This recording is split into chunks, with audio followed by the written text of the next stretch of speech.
Hey everyone, welcome back to the 307 podcast. We have a awesome interview style episode today with a great friend and mentor of mine named Scott Worthington about a race that he just completed a few weeks ago called the Yukon 1000. It's 1,000 miles unsupported down the Yukon River. And it's just an amazing story. I can't wait to share this one with you guys. But before we get into the episode, I want you to know today's episode is brought to you by HOIST, our hydration partner here at 307 Project. HOIST is an amazing company with amazing people and a outstanding product. We use HOIST products here at 307 Project to keep ourselves hydrated, and it helps us go further and run longer and, recover better. So it's an amazing product because it is a lot better for you than most other, all other what you would call electrolyte drinks such as Gatorade, Powerade, the normal stuff that you're used to seeing. HOIST has better ingredients, zero preservatives, and just a much better mix that works well with your body. It is specifically formulated with carbohydrates, electrolytes, and fluids to match your body's natural state. It absorbs rapidly without the need for digestion, and it replenishes your body immediately, clinically proven to keep you hydrated longer than water. Yet that's been in alignment with my experience too, and it also tastes great. They are huge supporters of the U.S. military, which I was a part of that organization, as you know, for a long, long time. And I appreciate any company that is supportive of our service members because I understand the sacrifice that people doing that job make. So first time I actually ever saw HOIST was in a Navy exchange gas station on base. They've been around for quite a while. If you run, if you hike, if you climb, if you bike, if you're outside and you sweat and deplete your body, get you some HOIST, man. It's the way to go. You can actually get a subscription to the HOIST product online where they just send you however much you want on a regular basis every month. So we always keep some here on our shelf in the office. We love them. And if you want to support the podcast, support the companies that support the podcast. And we vet these companies highly, and we are not going to try to sell you some junk that we don't use. So check them out at drinkhoist.com. That's drinkhoist.com. I'll attach a link to the show notes or a link to this website in the show notes of this episode, along with the pro code that you can use to get a discount on your purchase with HOIST. Thank you, HOIST, for being such an amazing partner. We love you guys. And before we start in with Scott's episode, I do want to make an announcement. I got word from Ben, which was Scott's paddling partner. Ben, thank you for letting me know this. Ben got trench foot during his mission out on the Yukon River. We weren't able to have Ben on the interview, but it was Scott's paddling partner. Ben actually did use salty britches on his feet, and he still got trench foot. So thank you for correcting me on that, Ben. Other than that, here's the episode. I hope you guys enjoy it. Here he is, Scott Worthington. All right, everybody. Welcome back to the 307 podcast. We got a very special guest on the show today, a good friend and mentor of mine named Scott Worthington, all the way from New Zealand. How you doing, Scott? Good, thanks, Chad, mate. I've never been here before to your home, but man, I'm having a ball. It's great. It's been a good last week and a half or so, hasn't it? It has, yeah. Doing a bit of paddling. It's been great. So if you guys don't know Scott, he's been on the podcast before quite a long time ago. It's probably been 2+ years, maybe 3 years now. I would say more like 3. Yeah, probably been 3 years, so a long time ago. I met Scott way back when I had first gotten out of the Navy. Scott started a race in New Zealand called the Revenant, and Scott reached out to me.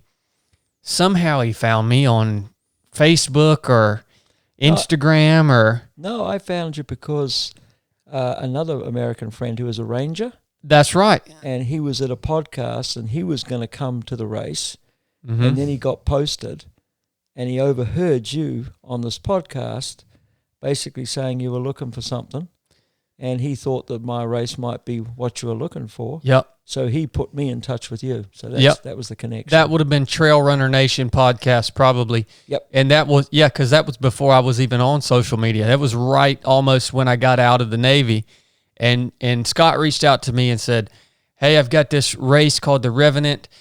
He explained a little bit about the race to me, and I'm like, well, here's this random guy calling me with a strange accent from a country that's literally on the other side of the world, and he said, I'd like to give you the opportunity to come out here and participate in the race year one. And so I took that opportunity and went out, spent some time with Scott, did the race, I participated in the race, didn't finish. No finishers the first year. Nope. Oh. And we've been close friends ever since. Scott has been with me, a mentor, an advisor, a friend, since the very genesis of 3 of 7 project. And Scott is always doing crazy stuff that you just you don't even know these things exist. Races that you've probably never heard of, like a race called God Zone. He just came off a 1,000-mile long kayak race on the Yukon River. You don't even know this stuff exists. And that's what I want to talk about today, a lot about 1,000 miles on the Yukon River. And then he leaves that race and he comes and joins me and my team in Georgia and does another 7.5, 8 days paddling down another river. And now we've got a little bit of time to sit down and do a podcast. So he hasn't really stopped. This is probably the longest period of time he's sat down in a seat other than in a kayak seat over about the last 2 weeks. So we're happy to have him. And Scott, I want to talk about the Yukon. Then I want to talk about what's going on with the Revenant. And then I want to talk a little bit about how things are going in New Zealand at the end of the show. Yep. So, how in the world did you find this Yukon 1000 race? How did it get on your radar? It got on my radar because you can't do it as a solo, so they won't allow that. So you've got to do it as a 2-person team, and that's mainly for safety because it's totally unsupported. And yeah, my paddling partner, Ben Lott, he wanted to do it, and he was chatting to me one day and was looking for somebody to do it, and probably couldn't find anybody, and I just said, oh, yeah, I'll do it. And when I said I'd do it, I didn't actually know what he meant, but he didn't say it was 1,000 miles. He just said it was called the Yukon 1000. So I just said, yeah, okay, I'll do it. And then I went home maybe a week later and had a look on the internet and saw that it was 1,000-mile paddle, and it's like, okay, that's cool. We'll do that. So how did Ben hear about the race? Because I had never heard about it. No, I don't. To be honest, I don't know either. But Ben had been a very good horse rider, and in his younger days had gone up to Canada. So I'm just assuming that because of his relationship with people up in Canada, that maybe through them, I don't know, that he'd heard. He certainly loves that area. He loves North America, but especially he loves Canada. And I think the Yukon itself for most people is a pretty wild area. So I'm just assuming. I've actually never asked him that question. It didn't mean anything to me. It's like we're going to do it anyway. So who needs to know? So you just rogered up for it, not even knowing what it was. You just, and so when you started to really understand what this thing was, what appealed to you about this challenge? I think what appealed to me, I mean, I like, as soon as I see something that says unsupported, I like it. Because, you and I have chatted before about, for me, one of the sort of characteristics I like in people and I expect in myself is self-reliance. I don't like relying on other people. I like helping other people, but I like to rely on myself. Mm-hmm. So any event that is unsupported is going to have a natural appeal. Then I just got to look at where it is, what the skill set is I need, have I got it, haven't I got it? And so unsupported in possibly one of the last frontiers on Earth, Mm-hmm. man, that's about as good as it gets. Yeah, You know? yeah. So yeah. I want you to give us a little context because the Yukon River, probably a lot of people have heard of Yukon, but they don't have any context for what that is. And what makes that river special? What makes it different? Give us a little context on what that area is like. And Okay. The Yukon, I think the first thing that strikes me when I think about the Yukon territory, with the river being the biggest arterial, the biggest river in that territory, is the territory is slightly twice the size of my country. And my country is similar to the size of California. So think of an area twice the size of the state of California with 43,000 people in it. And 29,000 of those people are in one place, Whitehorse. So you know that you've got a territory where nobody's home except Mother Nature and the animals. mm-hmm. A river that goes literally right through that territory and then carries on through Alaska and finishes in the sea, in the Bering Sea, it's going to be a pretty special river. Mm-hmm. And it turned out to be. So, yeah, that had all the appeal. And that's everything I needed to get a green light to go. Well, once you figured out what this thing was, and then, like you said, what you heard unsupported, that's right in your lane. It's obviously going to be challenging, 1,000 miles. I want to talk through, once you kind of did your initial research and had an idea of what it was, I want to talk through what the planning process looked like and also the training. So planning and training leading up to the race. And you can attack either one of those individually. Yeah, let's do the planning, because the planning is relatively easy for someone like me, and certainly Ben, my partner. We both do a lot together, and we both do a lot in wilderness areas. So New Zealand has an area called Fiordland where we spend a lot of time, and a lot of that area, no human's ever been. There's no human footprint. Yeah, you took me there one time, Scott, and I will tell you, listeners, he's not lying about that. This place is a wild, I would say the most wild place I've ever been, and I've been to a lot of places. The plants are, the ferns are head high. The trees, it's untouched timber. The birds have never seen people. You've literally, me and Scott, we've stopped to take a little break for a snack. We sit down and the birds will fly down and land on a limb 5 feet from you, and they just sit there and stare at you like you're an alien. Yep. Because they've never seen a human being before. Yep. So I want to say it's a challenging environment you guys go to. Yeah, look, it's a very challenging environment. So we travel through that on a relatively regular basis. So from the planning point of view, a lot of those aspects of a normal mission like this, we don't have to plan because we just do it all the time. So a lot of the logistical things are automatic for us.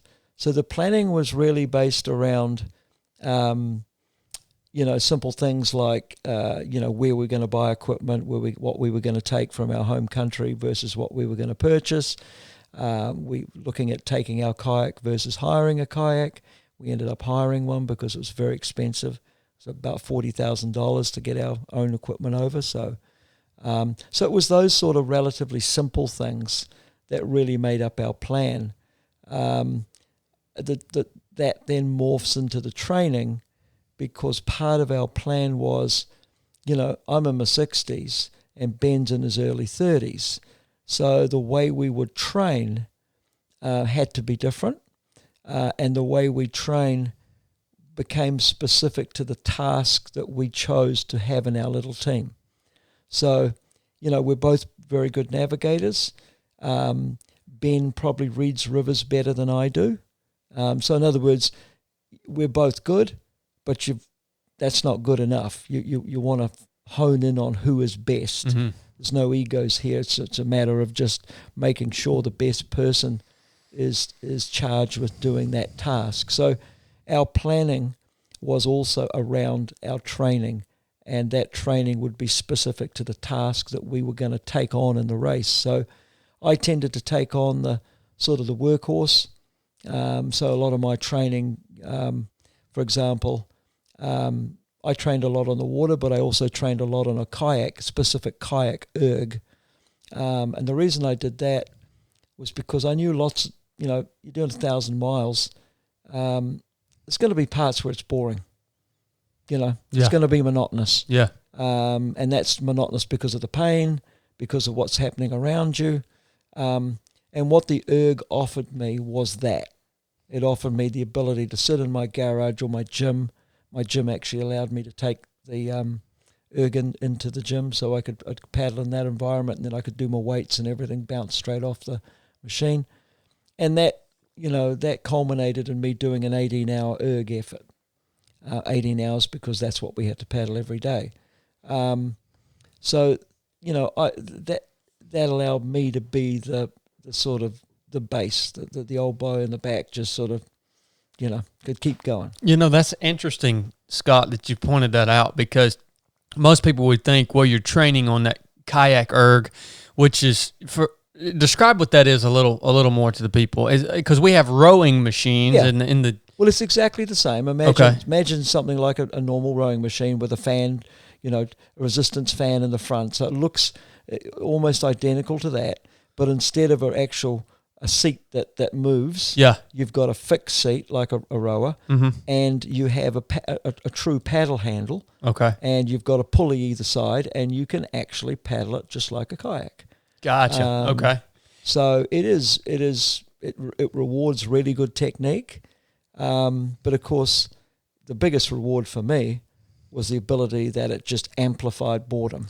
Well, that's what I was going to get at. It's interesting that you said that, because most people, including myself, when you were telling me about those big efforts that you were doing on the kayak erg, I was more seeing that as, well, Scott's building fitness and technique and building core strength, and I did not realize how much a component you are training. Just that monotony. Yeah, you were training your mind to be able to deal with the monotony of that simple movement for 18 hours straight. And that really was because we would do the on water stuff, and Ben especially would spend a lot more time on water, because he was honing the additional river skills that we needed, and I was focusing on being the diesel engine. Yeah, that's sort of the best way to describe that. The biggest roadblock for being the guy that was just going to continue to paddle was actually your mind shutting down, because it's not just monotonous, maybe stretches of the river. That monotony of feeling that pain for hour after hour after hour after hour. You got to train your mind to be able to handle that. So you get creative while you're sitting on something that is really boring. Yeah. And you train your mind to think about different things and take things in short clips. And, when I did my 18-hour stretch, I sort of thought in 2 hour sort of increments, think about something, and after 2 hours, just change your mind onto something else. I mean, you know what it's like. Yeah. So the erg served its purpose. But getting back to your question, that was part of the plan. So one of the biggest factors in our planning was who would take on what specialist tasks, and therefore your training had to be focused on accentuating those over and above just your general fitness level. Yeah, that's a whole component that I didn't even consider when you were doing all that work. And what are some of the other, you said Ben spent more time on the water. What are some of the other components or skills that he was training on water to add to the team? So you as the diesel engine, training that monotony piece, training the fitness piece of just being able to paddle constantly, consistently. Yep. What was Ben more focused on Okay. And I wish we had been here, obviously, to talk, but yeah. just what you guys planned out, you knew he was working on. Yeah. So, when you're on a river, it's all those skill sets of, you sort of know how to identify eddies and flow, but you can always sharpen those up. Yeah. But the sharpness of those skills was going to be important, or more important, if the river was flowing high. Because one of the factors in this race is you're only allowed on the water for 18 hours. So the way it works is that between 10 p.m. or 2200 in the evening and midnight, you had a grace period of 2 hours to find a location to get off the river, after which 6 hours later you could start paddling again. And if the river was going to be high, then finding those areas was going to be more difficult, and finding a very small eddy and being able to get the boat maybe in a fast-flowing section and turn it into that very small eddy was you're going to have to be pretty skilled. Yep. Now, as it turned out, we were spot on, because the river was the highest in history. It had a late melt. It had a huge amount of snow. The river had been iced up, and I don't think the ice broke till about the 25th of May, which is pretty late. In fact, we saw chunks of ice still on the river when we were racing. And so that meant if it was flooded, and it turned out to be that way, those skills were going to be not just important, they were going to be imperative. So we put that in our planning. So he's learning and honing how he can read the water, what's the surface of the river telling him about what the current's doing. Just honing. I mean, he had good skills anyway, but it was like we can always get better. Yeah. So he was honing those.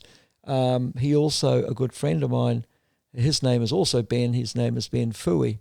And Ben was a silver medalist at, I think, Athens Olympics as a kayaker, and was world champ for a while, best in the world.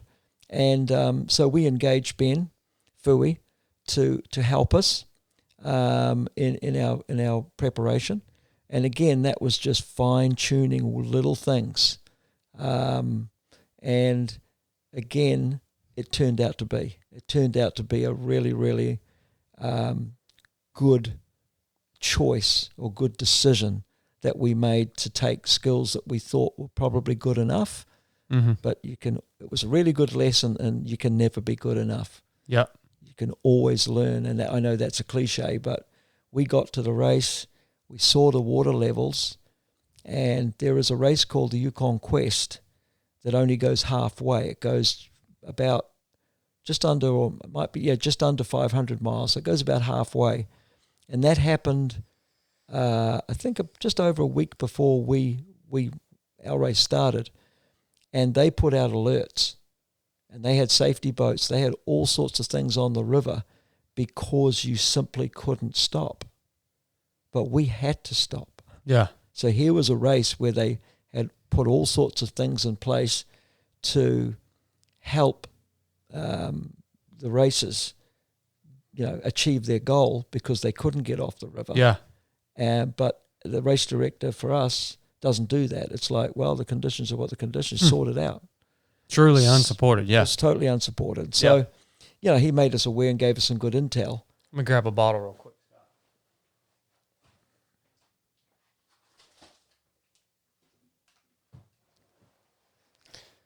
So he gave us some good intel, but, at the end of the day, the difference between that quest and a lot of races I do and the Yukon 1000 is it is truly unsupported. Yeah.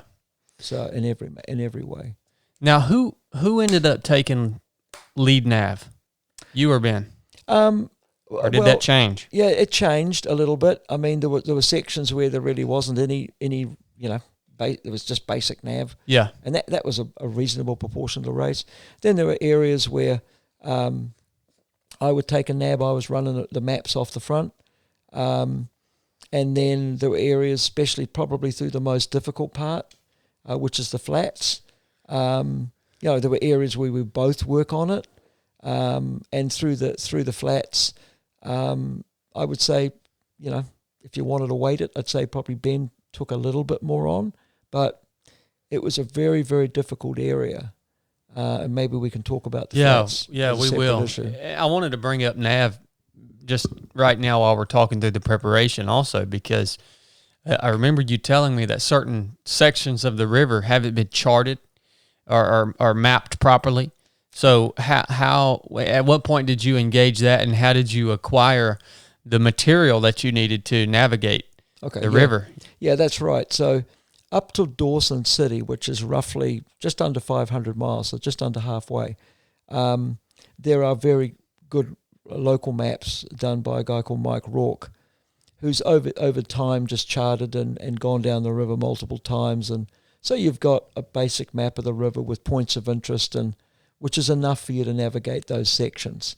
But once you get past Dawson City, very, very few people have ever been. And therefore there's really no mapping. And once you get past Circle, which is just before you go through the Arctic Circle, there is no mapping. It doesn't exist.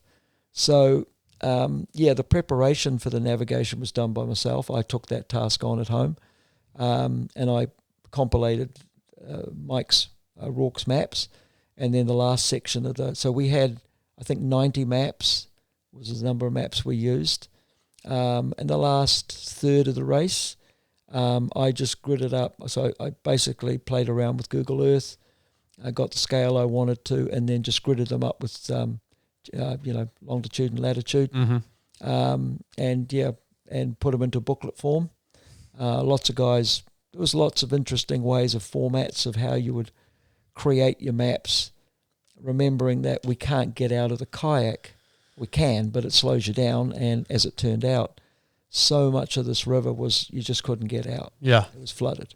So again, our planning was based around not only what the maps look like, but what format was going to best meet the conditions we were in.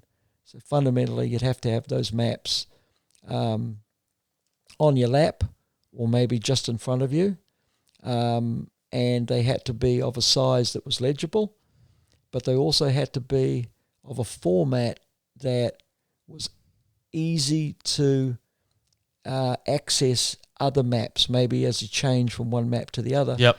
And most of the other teams, did the traditional sort of create an A4, A3 size individual map, and then they'd have to change that map out. And I thought, nah, I don't like that idea. So I made a smaller map, and I put it into booklet form, so all my 90 maps were together. I just turned a page like a book. So they're just sequential. Yep. Every time you read, sequential. Just flip the page. Yep, so it's sequential, and that meant I could look ahead. Mm-hmm. Maybe if we were looking at weather, and by weather we got no comms, so weather was literally seat of the pants, looking at the sky and trying to guess. You got the midnight sun up there, so that's helpful because you can see weather 24 hours a day as opposed to going into dark. So the book format worked really well, and a couple of the other teams, when they saw that we had that book format, hey man, can we borrow that? So I bet. Yeah, so it was a good choice, and that was my task to put those together. And were a lot, and I'm sorry guys if you're listening to this, if you don't enjoy going out on adventures, I'm asking specific questions because I'm interested, because this is something that I want to do one day, and I haven't had the chance to sit down and ask Scott these specific questions. Were most of your maps imagery? Yes. Satellite imagery? Yeah. So basically, once you got past Dawson, but especially once you got past Circle, there are no topo maps. Gotcha. They don't exist. So all we could do was, some people were using all trails. Yeah. I particularly don't like all trails, but just for certain reasons, but that's just personal. It was just as simple to use Google Maps, and then even with Google Earth. So using photographic imagery, a lot of people don't realize those images are updated. So again, part of that preparation was to do those as late as I possibly could in getting to the race, which, by the time you get them laminated and take them to a local company to put them into book form meant that, coordinating all that, but also making sure I got the latest satellite image. And that was important because it's an ice river. Yeah. And especially when we got down to certain parts where there were multiple channels, those channels will change depending on how the ice creates a channel from season to season. So having the latest satellite imagery as opposed to one that was maybe 6 weeks old, 8 weeks old, a year old, they would have been useless. Yep. So it was that compromise of being prepared and trying to get the latest intel I could get. Yep. So, yeah. Yep. There's minor details that seem minor that most people wouldn't think about. I think made a big difference for you guys because you guys did very well. Now, when it was time to leave New Zealand and head to the start line, did you feel like you guys were ready? Yeah, I thought we were. Yeah, I thought we were ready probably a month before we left. Okay. I think you know me well enough, and Ben and I, as I say, we know each other so well that we know which tasks each are going to do, and most importantly, we implicitly trust each other that task will be done. So I'm sort of the organizer.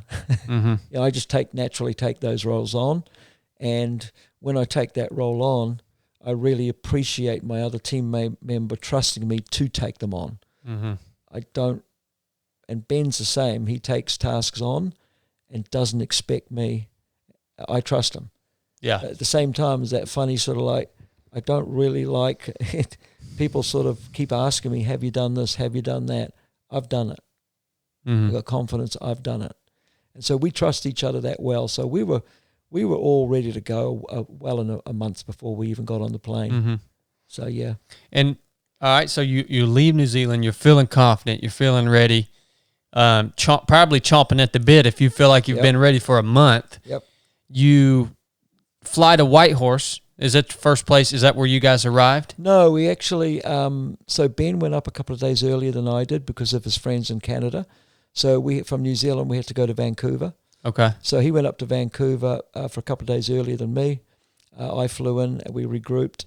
I spent a day with some of his friends, and then we flew into from Vancouver to Whitehorse.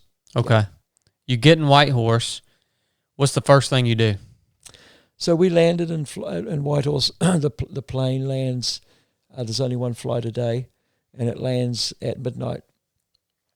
So you get into a place at midnight, which is pretty cool because it's still totally light, midnight sun.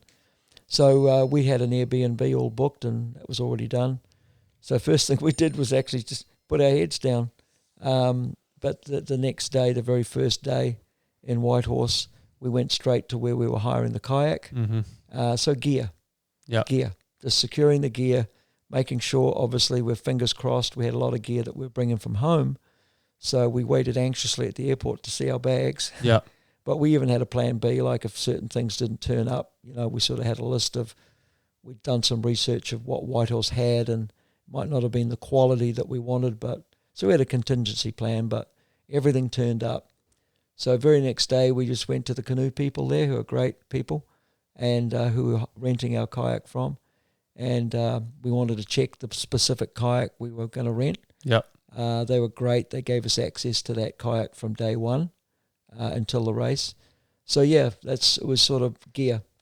Was the boat what you expected it to be? I mean, was okay. Yep. The boat was spot on, and they're fantastic company because they allowed us to modify where we wanted to. There was no sort of restrictions, and in a race like that, it's quite personal. So you don't modify, structural things in the boat, but you certainly, you're taping things on. You're just playing around with stuff to make it personalized to you. Mm-hmm. So where gear was going to sit on the boat, and they allowed us to do that. So we had our gear pretty much squared away within a couple of days. So the key things were square away the gear from straight away as soon as we could, and then get into the boat and see how it paddled.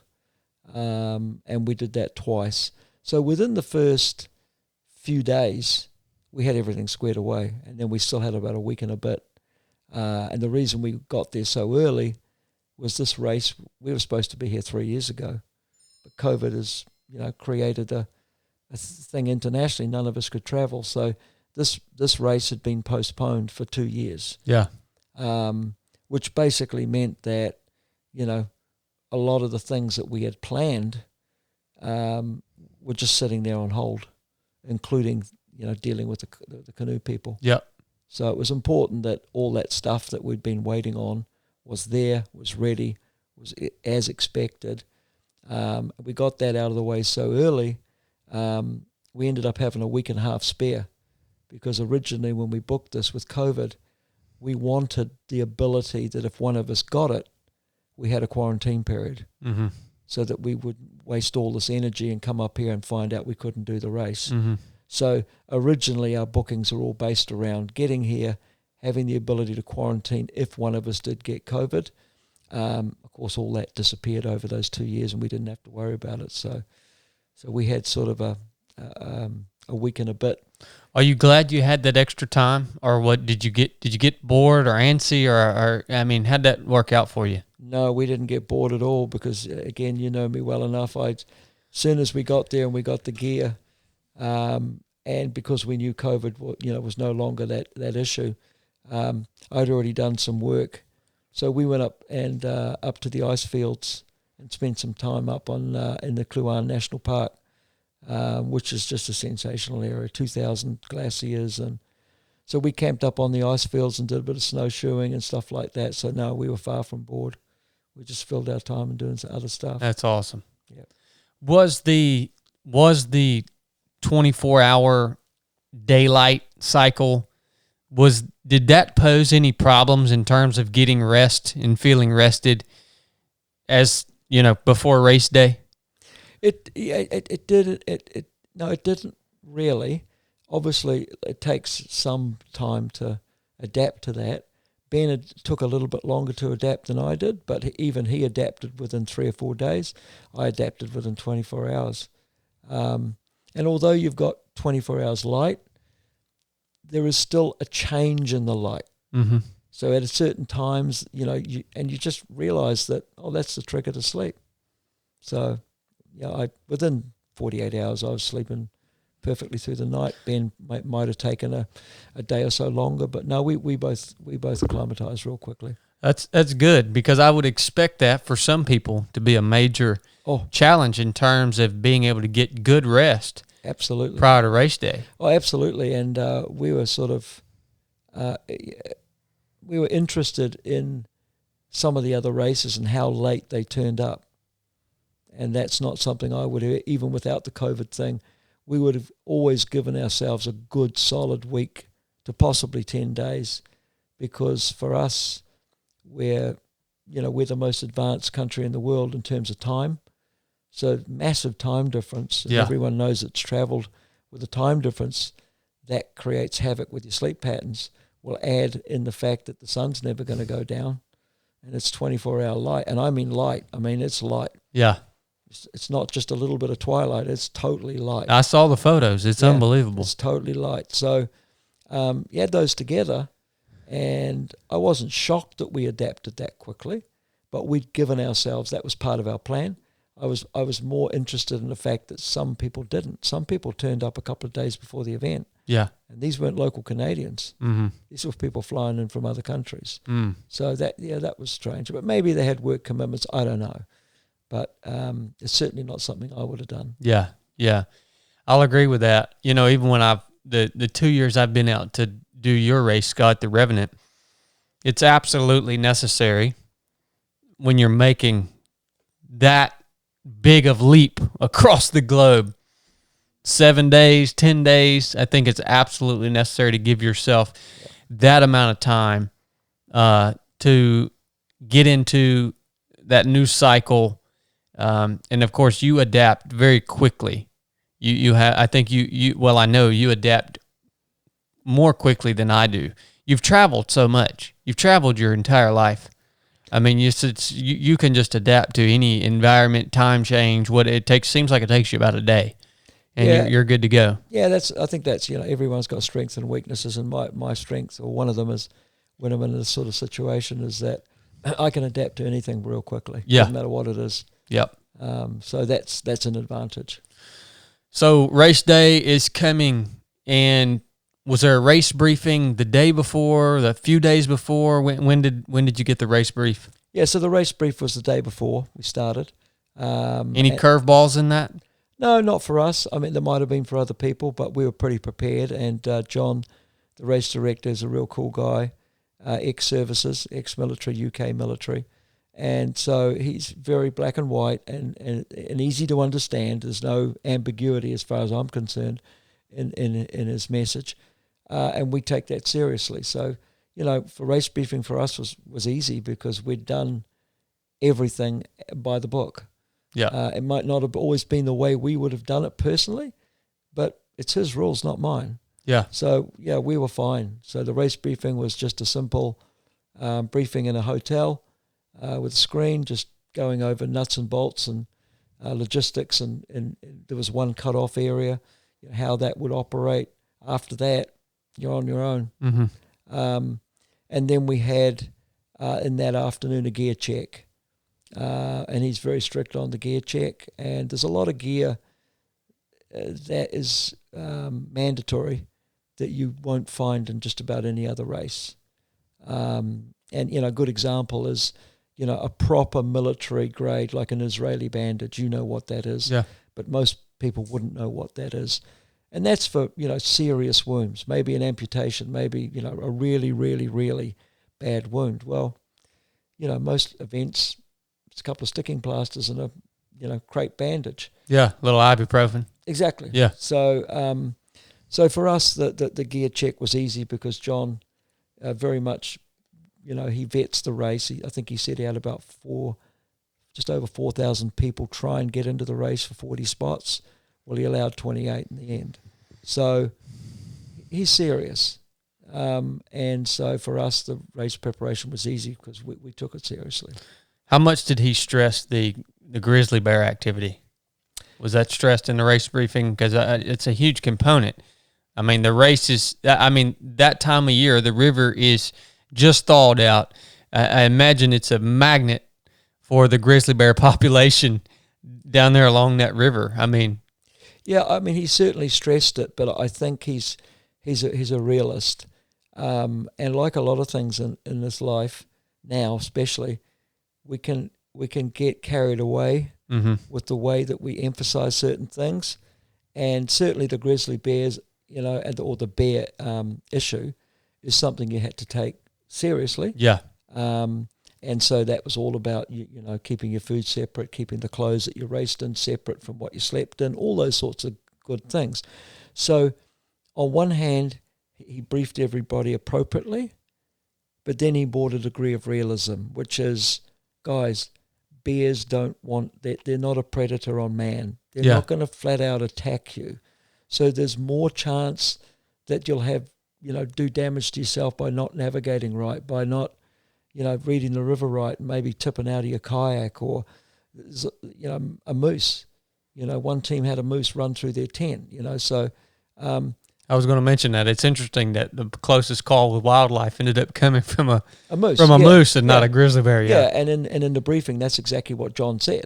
John highlighted the fact that there's more chance you're going to get a moose getting scared of you and running straight through your camp and taking everything with it to get into the river than you are actually going to have a bear issue. So it's that's the thing I like about the way John runs the race.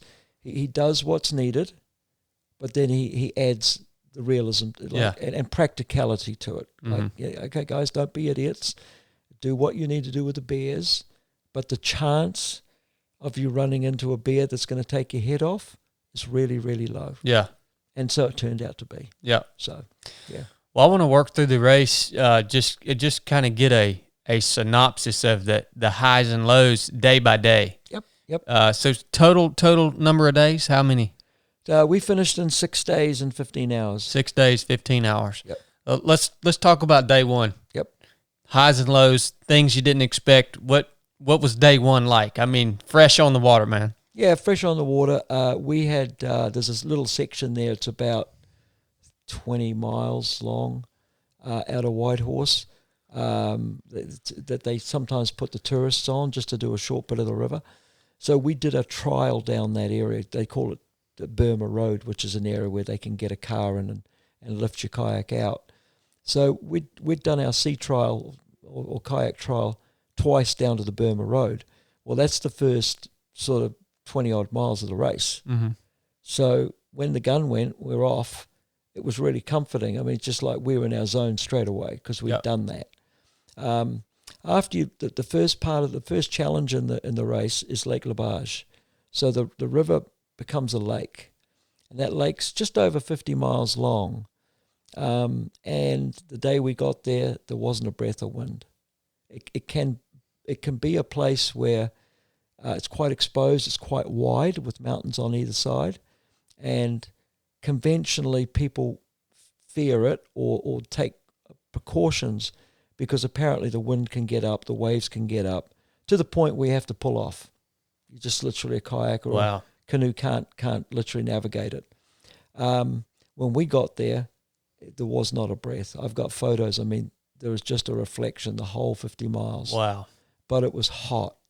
So that was the element we got, super, super hot. So we paddled across that. Took us about 7 hours to do the 50-odd miles. Any current through there? No, zero. It's totally nothing. Just slack water. So we took about 7 hours to do the 55 miles or whatever it is. And so you're hanging out to get back into the river because this is a lake. And you didn't, I suppose mentally, you didn't feel like you were making progress because you knew it would be a relatively slow 50-odd miles. Yeah. So you're hanging out to get to the river. So that first day was about getting across the lake, getting to the lake and seeing what you had to deal with, because John will change the cutoff date at halfway depending on the condition of that lake. Gotcha. You may have to be off the lake for half a day. Yep. So he has to change that. So it was like, let's get to the lake. Let's see what the condition is. Wow, cool. It's flat. Great. It did actually, some weather did come in as we were getting off the lake, and we knew it would affect people behind us, but what's behind you don't care. Yeah. But we knew some people might be affected. So that day was back onto the river. Now, once you crossed the lake, Scott, was there any sort of dam or anything? Nope. So it just flows back into the river. Straight back into the river. Huh. On a sort of right hand side of the lake, and even finding the outlet it's not self evident. I bet, because it's so large, but the lake challenge, and that was really only about the boredom of going across completely slack water under really hot conditions, then became very quickly the next challenge that we had to be off the water in 18 hours. And we were told that the next section, even under conventional water conditions, doesn't have that many places you can actually get off the river. So the next challenge was, okay, let's see what that means. Well, man, there was nowhere to get off the river. I mean, it was sketchy.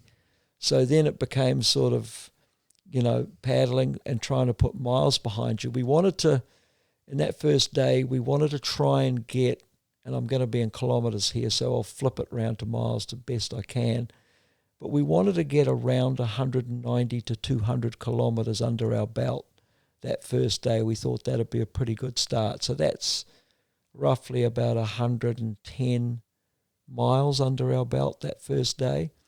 And so once we hit that river, it was like, okay, we've got to bank some miles now. Mm-hmm. And so we did, and we were paddling well. And then all of a sudden the next challenge is, okay, the 10 o'clock's looming. Mm-hmm. And you think, okay, 2 hours is plenty of time to find somewhere to get off the river. Well, wow. Oh, man. 2 hours goes by fast. Oh, man. And there was just like nowhere to get off. No eddies, nothing. And so you were sort of like, okay, let's keep paddling. And then the 10 o'clock kept coming. And then the 2 hour period then started to look like 2 minutes, not 2 hours. Yeah. Because we would go for an hour and see nothing. So in the end, I think we pulled off the river at about, I don't know, it must have been, we started looking at 10.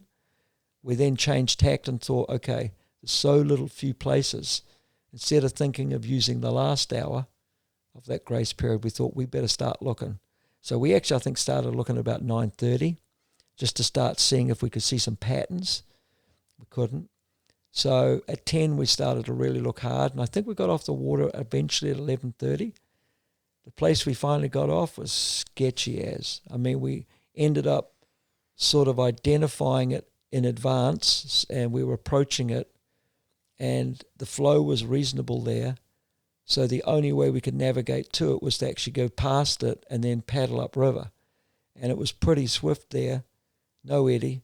So we paddled like madmen, and there was a log coming off a big bank, and that was the only way that we thought we could secure it out of the flow. So we just paddled like heck and just paddled straight into this log and hoped the front of the kayak would sort of lock into the log, which it did. And that meant that the front of the kayak was semi-secured. And then I think Ben might have got out first, but we put the paddle in between ourselves and the shore to see how deep it was. It was what would have been well over my head. So then it was a matter of, how do you get the back end of the kayak sort of in so we just played around with it and finally managed to get both of us out. And then the only way we could secure it was to go to the front of it and haul it up this bank. But we couldn't haul it up enough so it was flat, so it just stayed on about a 50-degree angle. Wow. And then from there we had to try and get some gear out, which eventually we sort of did. But as soon as we got out of the boat, I mean, man, the Yukon has, I think, 99% of the world's mosquito population. I'm sure that number has to be correct. And they're the size of birds. So, man, we just got attacked straight away.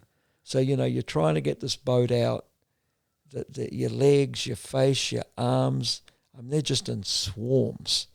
And they bite straight through your clothing, like straight through it. Man. So, you're sort of doing that, then you try to go set up a tent, and then you're thinking about trying to get sleep. So, yeah, it was an interesting first day. Did you find your little flat spot up there? There was no really flat, but there was a pretty cool sort of moss.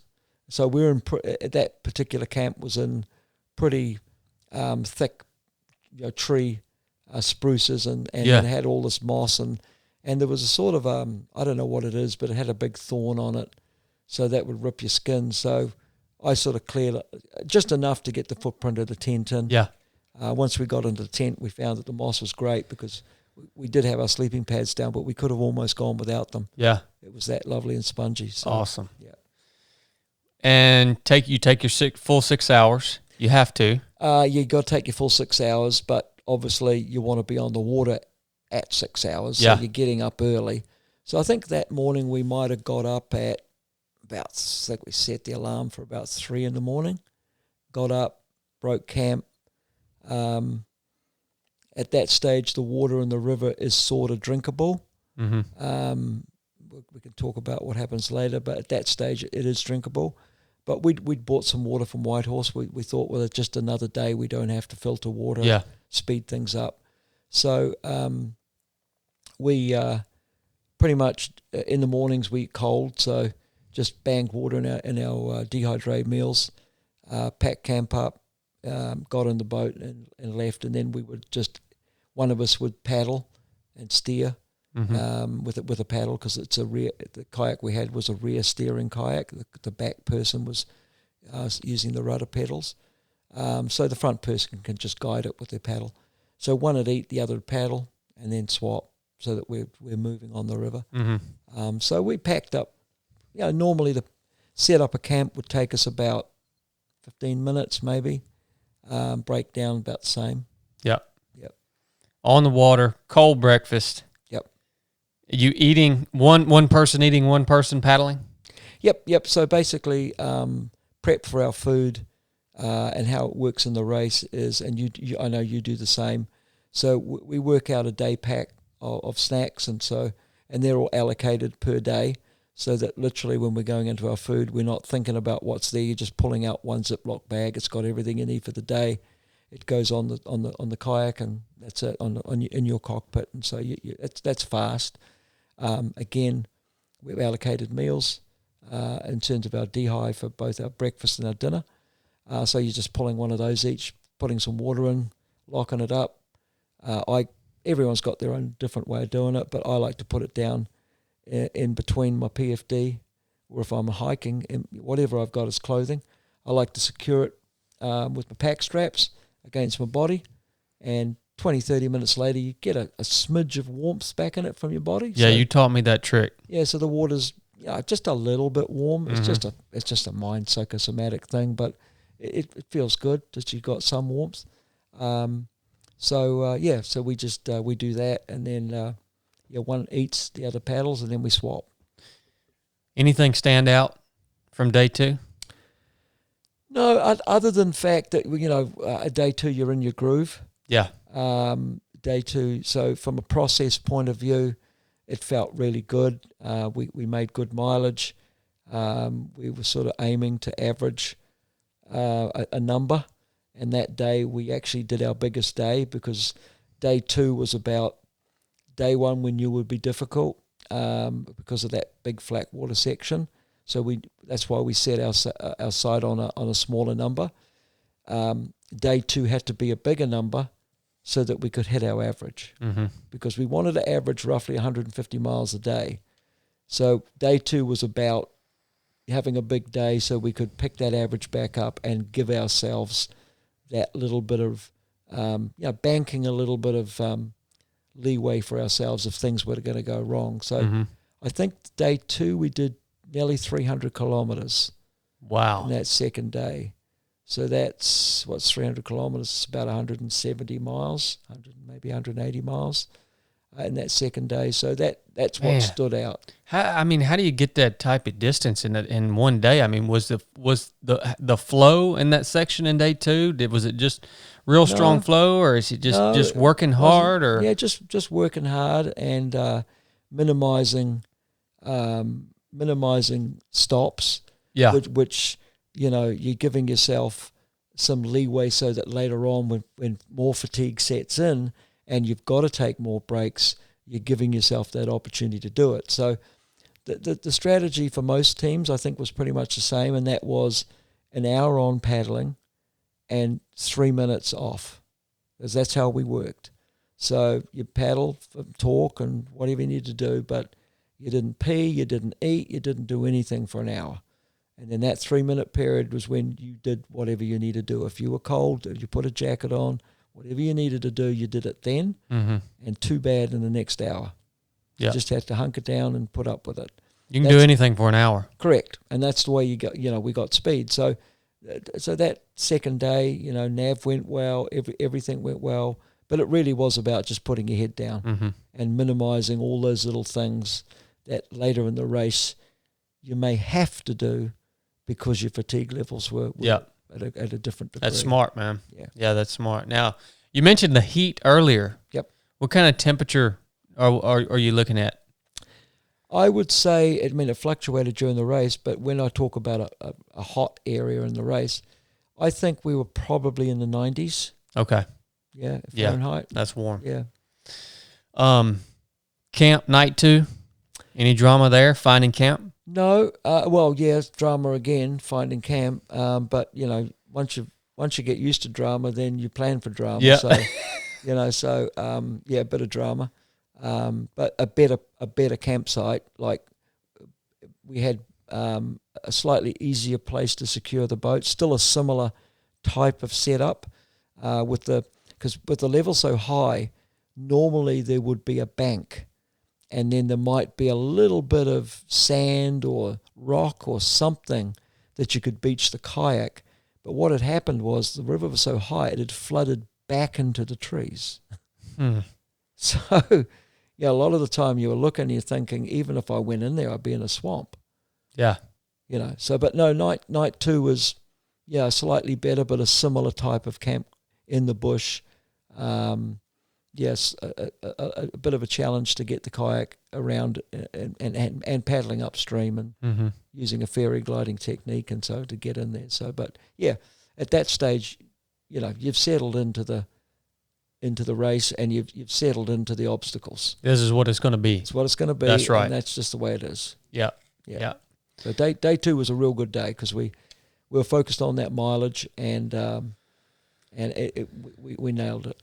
Yeah. So day 2, all about building in that cushion. Yep. So that when fatigue sets in, yeah, I totally get that. That's really smart too, because now you could get carried away with that.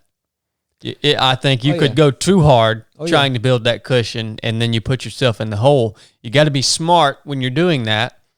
But if you're smart when you do it, the fatigue's coming. Yep. So if you do it smartly, it's just the way to go. Correct. I did this the first time I did the Ultima Haul. Yep. The same thing I did. Yep. First 2 days, our mileage goal was 20 miles a day, which, by the way, guys, the Ultima Haul is a different river in a different boat. Yep. So when you hear Scott talking about covering 150 miles, 160, 170 miles a day,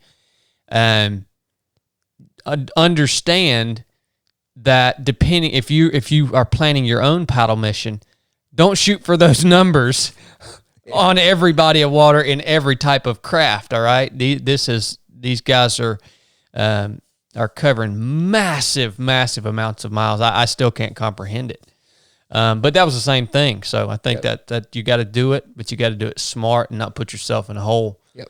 All right, let's move on to day 3. Yep. Day 3. This put us halfway through the race, essentially.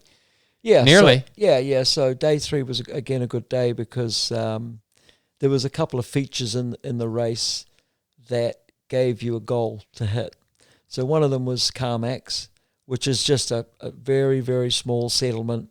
And I think there's 3 bridges over the Yukon, which is amazing. 1,000 miles. Well, over to 2,000. Oh, the entire river. Yeah, there's wow. like 3, maybe 4 max, but there's just no bridges. So, we knew we were going to go through Carmax, and Carmax was one of the places that if you were watching or, John as the support person, as the race director, that's one place before halfway that you could possibly get out, So, that was nice to go through Carmax. And then after Carmax, there's a rapid called Five Fingers. And because of the level of the water, and we knew the Yukon Quest had gone down there sort of a week and a bit before us, we knew there was a lot of carnage down there during that race. And so that was something to look forward to, was, what was going to happen through this particular rapid. So that was nice to go through Carmax. That was a goal. I think we must have gone through there, I don't know, maybe around lunchtime. And then it was only, I think, about 20 miles down the river. We hit the Five Fingers, and we went through no problems at all. But after the race, we heard, people came out, a couple of boats came out. And the thing about that rapid is that there is no eddy, and there's fast flow through that rapid. So extraction, if you come out, you are going to be floating in that really cold water for upwards of 30 minutes to an hour. Mm-hmm. You just can't get out. Mm-hmm. And it happened that we found out after the race that a canoe went down, and John very rarely, I don't think he's ever put any safety at that particular point, but his experience with the race before us, that always puts a safety boat there on the other side of the rapid, because it's a much bigger race. It's only going halfway. It's not unsupported. It's fully supported. Yeah. I think he must have got a bit of intel and decided that maybe we should put a safety boat there, which he did. Apparently a bunch of German tourists came down in a canoe. They came out, had no PFDs on, had nothing secured. It was their lucky day. John was there. Mm. Ordinarily, there'd be no one there. We would have been looking at 4 or 5 fatalities. Yeah. Without question. Mm-hmm. So they were very lucky. So for us, we went through there. Obviously, a big size rapid's always a bit of excitement. So that broke the boredom up a little bit. Mm-hmm. just broke the day up. So they, going through Carmax, and then the other thing about that day was we knew we were coming into a section where the White River joins the Yukon, and the White River is also a substantially sized river, not the size of the Yukon, but it adds flow. The problem with it is it's filthy, and not filthy polluted. It's filthy because thousands of years ago there were volcanoes up there. And so ash still is in the water. And so when you reach where the two join, the water that's relatively clear becomes like mud. Wow. And so much so, you can hear it as you paddle. Wow. So you're paddling through this stuff, and there's this swishing noise underneath your kayak as it just grabs to this mud. And it's a bizarre feeling because it adds drag to the boat. Yeah. And I think some of it psychologically, the fact that every time you have a stroke, you hear the boats go like, shh, shh, like this, So that was interesting hitting that. And we also, in terms of finding a camp, was our sort of like what we did on the Altamaha with your mission, is that we knew that the halfway mark was coming, and it was the only place that had a cutoff time. Mm-hmm. So again, you think about your strike zone. You think about, do I try and paddle right to Dawson? And we weren't allowed to stop in Dawson. Mm-hmm. Part of the rules were, unless you're pulling out, you cannot stop. You must go straight through.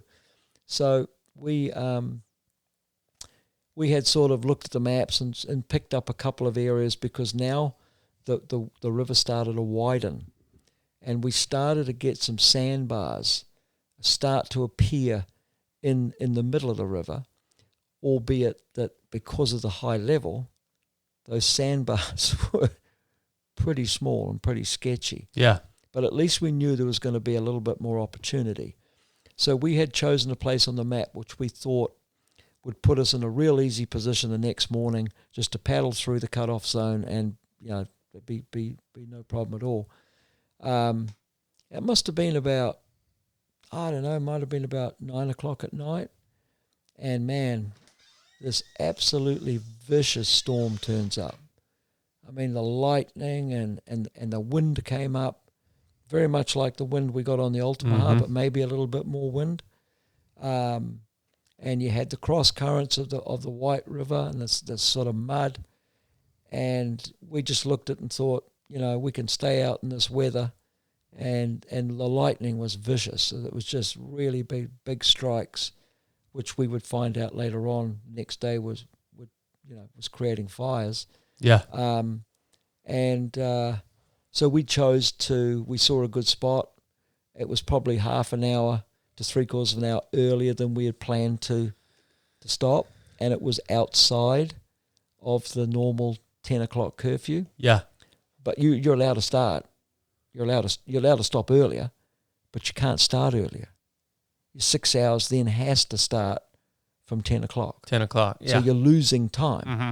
But look, we just looked at the conditions, and we just thought, nah, it's a bit dangerous out here. So we just thought it was smarter to set up. So we set up on this little muddy sandbar in the middle of nowhere, and that was a pretty good camp, actually.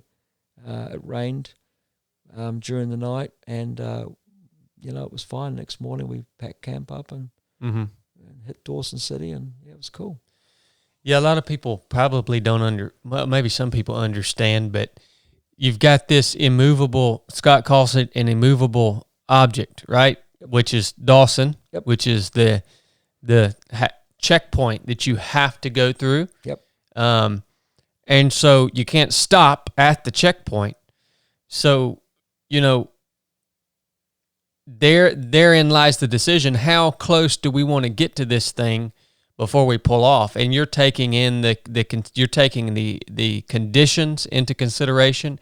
You're taking into the fact that, okay, well, if we stop here, we know we can get through Dawson tomorrow within the comfortably within the cutoff time. So then the smart decision becomes to do exactly what you guys did. even though it might cost you an hour. Yep. It could have cost you the entire race. Absolutely. Yeah. Yeah. So those are the smart decisions that people have to be able to make if you're going to operate in these environments, and they don't come intuitively to people. I've learned they do not come in. Those decisions, for some reason, are not intuitive to people. Yeah, in general. Yeah, I think you're totally right, and that's one of those learned experiences, one of those learned skills that. Yep. You know, I think we talked about it a number of times on the Altamaha mission. You know, when you have something that is unknown, that could be something which could end your mission or substantially change it in a negative manner, you look at the conditions you've got now, and if they're good, you take what you've got now. That's right. Even though worst come scenario, you lose a bit of time versus possibly being put out of the race. Yep. So it's a simple, fast decision for us, but you're dead right. Most people struggle with being able to identify them and make them. Exactly. Yep. All right. So, bad lightning storm, bad wind, bad rain. That was the first bad weather you guys had out there. Correct. How many miles did you guys make day 3? Do you remember? Roughly? Yeah, we made, I think, about 157 miles. Okay. Somewhere around there. Okay. Yep. Day 4. Let's talk about day 4, moving through your checkpoint, and what happens on day 4. Day 4 was a cool day because the river changed. We had the change in the White River coming in, and we had that area of there where it was quite wide, and we had the Dirty River. So you've now got used to the Dirty River and the little bit of drag on the boat. We hit Dawson City. I'm not sure why they call it a city. it's a collection of a few buildings from what we could see. Yeah. But you make a left-hand bend at Dawson City, and the mountains become closer, and the hills actually become semi-mountains, beautiful rock formations, and I don't know why I can, but I can almost see a river take an altitude change, and I could see it was like paddling downhill. It was awesome, this awesome feeling of you've got over halfway, the scenery's changed, the river's changed, it had become narrow, there were more bends, it was more like a conventional river, so that gives you a lift. Yeah. So that first morning, after we crossed through Dawson, the stress of making a cutoff, although we made it easily, but you still got to make it, was behind you. Yeah. Say the conditions changed. It was a beautiful paddle. Yeah. It really was a beautiful paddle. I have to ask, because you did mention significant, you should mention it, the ash that's coming in off the White River, and obviously the water quality has been compromised. What are you doing for drinking water at this point on day 4? So drinking water, we had taken a substantial amount of water with us. Being how much? Well, I don't drink a lot of water. Yeah, I know that. So we took, I had a full bladder. I use a bladder in the back of my PFD. So that's, that bladder takes about just under half a gallon. Okay. So personal water there. Then I had 2 small bottles, 500 ml, which is, I don't know, what's that, a pint or something like that. Had those full. And Ben had about the same. And then we bought a couple of just big fruit juice bottles, the biggest we could find, and emptied them out and filled those with water. So we probably had collectively maybe 3 gallons max on board, but we're pretty good at rationing our water. You're rationing it, yeah. Yeah, so we that's all we'd used. Okay. Up to that point. So we hadn't had to filter anything. Okay. Up to basically day 4. And so day 4 was the first day that we had to start thinking about, where we were going to get other water. Yeah. But filtering, everybody takes different methods, and we'd done our research, and we were lucky enough that one other New Zealander had done the race. So that was great to be able to talk. His name's Ian Huntsman. So we were lucky enough to talk to Ian and get his, and he's an experienced racer. So, what Ian would do, you would, very trustingly presumed that would be a good thing to do. And he told us, and a lot of our intel said, that most of the commercial filters were useless. Oh, yeah, and that ash, yeah. They just were not going to work when you had that much solid content. So we took a simple approach for filtering water. We just put female pantyhose, which work as a really good pre-filter. So we would just pre-filter the water, but even then, if you're smart, you don't really need to do that. If you take water out of the river in your plastic bottles and just let it stand overnight, a good proportion of that, if not all of it, will just settle at the bottom. Settle, yeah. So we would just do that, decant off the top, and throw a purification tablet in it, just to be sure, and you're away. So so water was never an issue for us. Okay. From that perspective, and I think taking that bit of extra water for the slight extra weight was worth it, because you're looking at, maybe 15, 20 minutes to purify enough water. Well, that's 20 minutes of sleep. Yeah. So we just reasoned that the equation of a little bit more weight in the boat for a few days versus getting some extra sleep, we were better to be fueling our body with sleep than we were with water. Yep. And we're pretty good. We don't drink a lot of water, and I drink a lot less than Ben, so we work quite well together, where he eats a bit more than I do. So the fact that I don't eat as much and drink as much allowed him to take the excess. So it was a nice team balance. Yep. So day 4, you move through the checkpoint, you get the pressure of that behind you, the river changes, narrows up, becomes winding, which I like that. So I like those types of section of river too. I do too. Man, those big, long, wide straights where you can just see 4 or 5 miles ahead, and it just those are. It's what the erg's for. Yeah. I like it to wind through. So anything else from day 4 as you move into that kind of new section? Yeah. So let's say the first section of day 4, remembering that we're on the river at 4 o'clock in the morning. So because of the midnight sun, your feeling of time is completely different than under normal circumstances. So, you're starting your day at 4 o'clock, you're on the water at 4 a.m. in the morning. So, by 10 o'clock in the morning, when you conventionally think, I've only been up for a couple of hours, you've already been, you've been paddling for 6 hours. Yeah. So, the first part of the day was awesome. And then the river started to widen just a little bit, but it was probably more that the mountains or the altitude, things of altitude, moved back a little bit, so the ground was a bit lower. But that's when we started we saw our first fire, and it was a distance away. It was on the true left of the river as we were paddling. It must have been about, I don't know, maybe 4 in the afternoon that I sort of spotted the first one. And fires are sort of well known to be a potential risk on the river, and we sort of thought, it didn't look like much, and maybe an hour or so later, it sort of semi-cleared. But then another hour later, it got worse, and then it just got worse and worse and worse. So that the rest of that day was characterized by smoke, and not to the levels that was worrying. But it was that level of this could go either way. This could get worse or it could go away. And paddling into the evening, when we started to thinking about looking for somewhere to stop on that day, in front of us we saw another competitor, 2 lovely ladies from Alberta, and they were in the kayaks and the canoe section. And we came upon them, and they were floating around having a bit of dinner, and one of them was brushing her hair, which I couldn't quite work out, but they were real characters, really. We talked to them after the race, lovely girls, and they were having fun. So we passed them up, and we got to a place on the river that was a point of interest, and it was a historic old fort. I think it was called Fort Sherrick or something like that.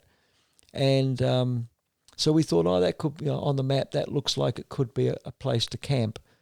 And it turned out to be. We found an easy place to put the kayak up, and we'd no sooner beached the kayak and in come the girls behind us in their canoe.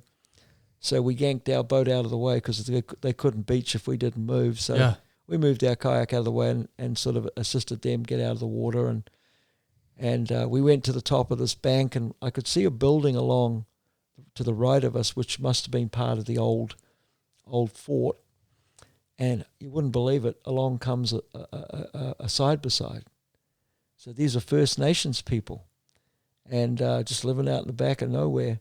So I said to this gentleman, I said, look, we're in this race, and he was very nice. And I said, look, we're actually planning on putting our tents up here. And he said, no, this is our land. Please don't do that. But if you just walk along to the fort, that's government owned. You're more than welcome to set it up there. Huh. So we did. It's sort of strange. I mean, we hadn't seen people for days, and this guy turns up on the side-by-side. So we did that, and the girls joined us. They set their camp up somewhere else and in the same vicinity. So that was really cool. And just as we were going to bed, looked up on the ridgeline, and the fire broke the ridgeline in massive, massive flames. But we were okay because that was on the other side of the river, and the river acts as a fire break. Yep. But what was going through our mind is, what would tomorrow be like in terms of smoke? So again, we woke up at 3:30 to be on the water by 4, and the smoke was just everywhere. I mean, it was really everywhere down on the river. I can only imagine too that smoke, it's probably settling in that river valley, right? Yep. So Yep. Now what's that do? What's that smoke? How is it affecting you physically? So we were probably lucky in the sense that we never got it right down where it could have been really bad, but we got it close. Mm-hmm. And it seemed, talking to other competitors after race, that maybe wind everyone's sort of story on how long that smoke lasted and how far it came down was slightly different. But for us, the next day we started off in smoke, and it just slowly got worse. And it got to a point where if you get a little bit of evaporation out of the river, you'll get a very small zone. Then you can physically see it where there's no smoke. And so the smoke's not settled all the way down to the surface of the water. No, it was probably, remembering that in a kayak, your bum is actually sitting slightly below the water line. So your head is only probably in feet, maybe 2.5 feet above the actual water. Yep. Right? So it was sitting basically at head height, just a little bit above my head. Mm-hmm. But obviously that's what it looked like. There's still some carbon sitting in there. So that next day was about moving to more smoke, and I've got a memory of just getting in your eyes, and then it was a hot day, and underneath that smoke it becomes sort of suffocating. Oh man! The air just doesn't move. So I think I took a little sort of selfie video at one stage, and I've looked at that, and my eyes are just bloodshot as heck, and I'm sort of speaking pretty slow at this stage, going, like, man, when's this stuff going to end? And it turned out we were nearly 2.5 days in smoke.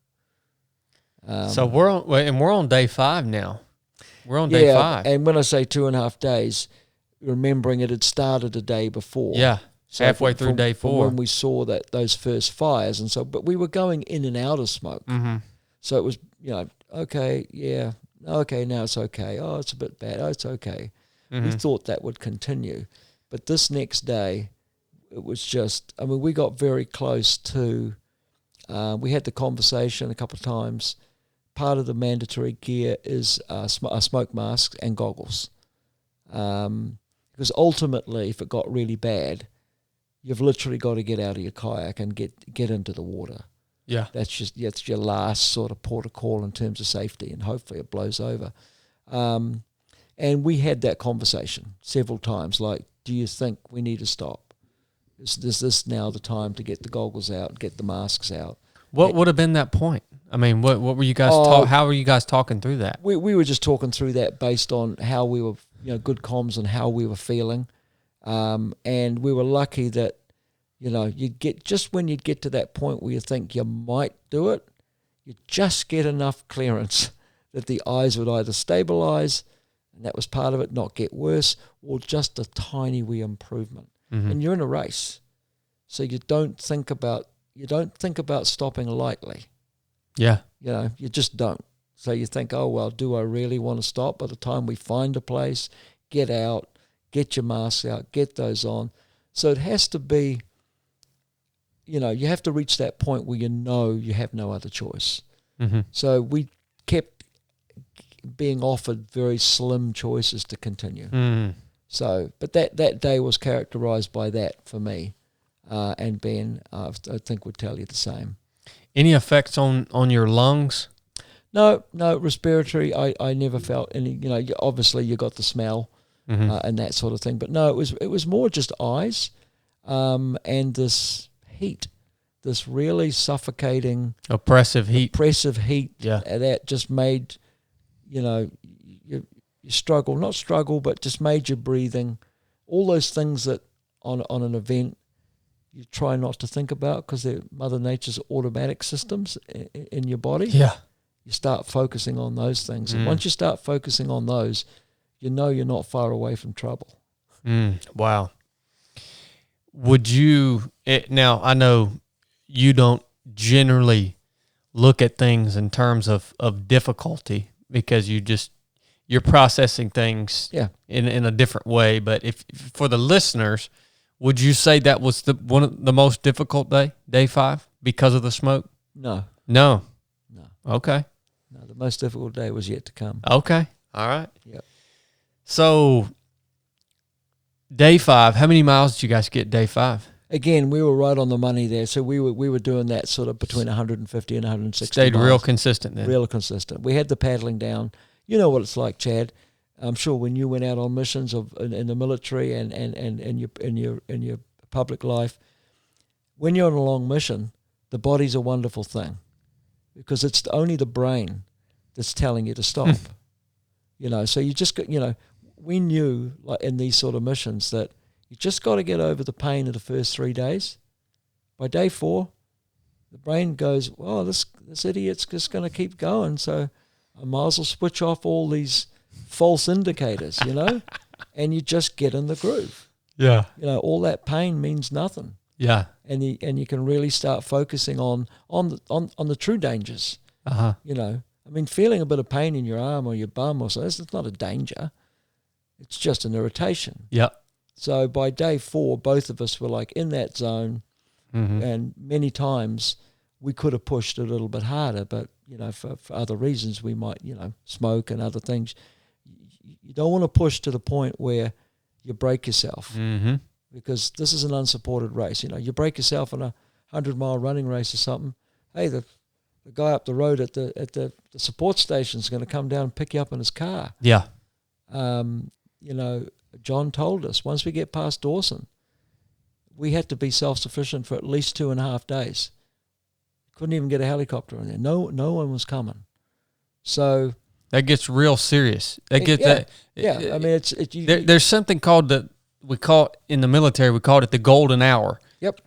If you had a patient with a significant injury, you broke yourself. Yep. If you could get that patient to a hospital or a trauma center within an hour, that golden hour, that time window, there's a high percentage you could save that person's life. Yep. You're talking about days. Oh yeah.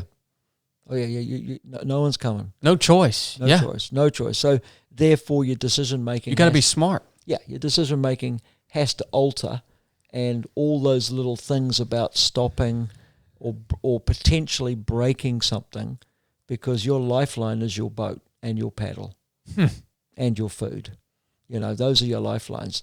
Yes, we had a sat phone with us, which, if he checks your sat phone, if you've used it, you're disqualified. Yeah. So it's there really for that critical moment where you cannot go on.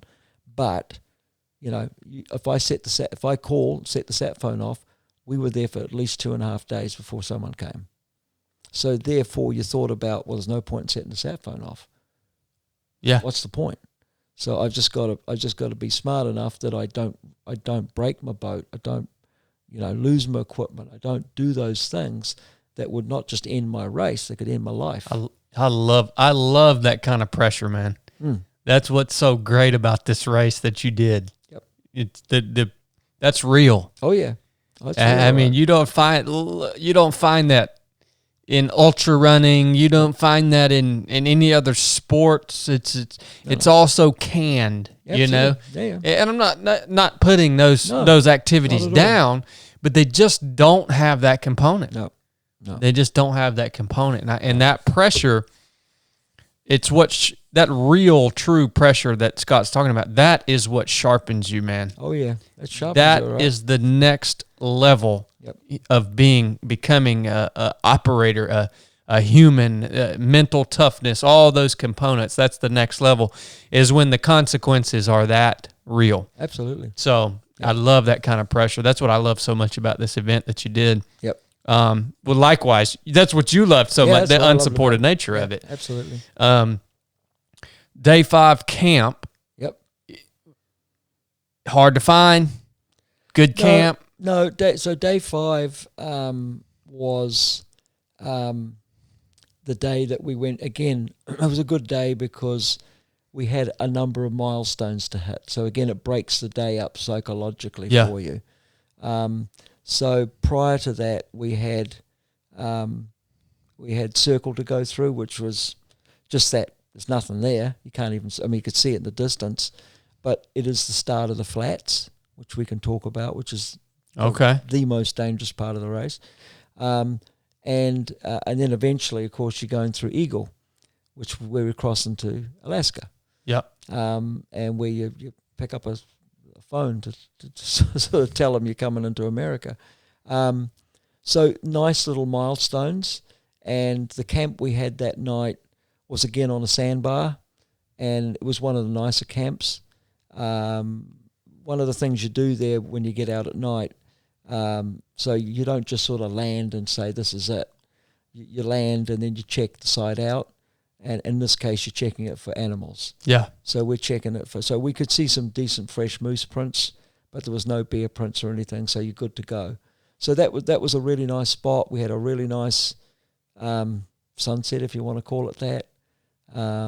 It was a good. We had a good rest. It was just a good night. Mm-hmm. Yeah, good night.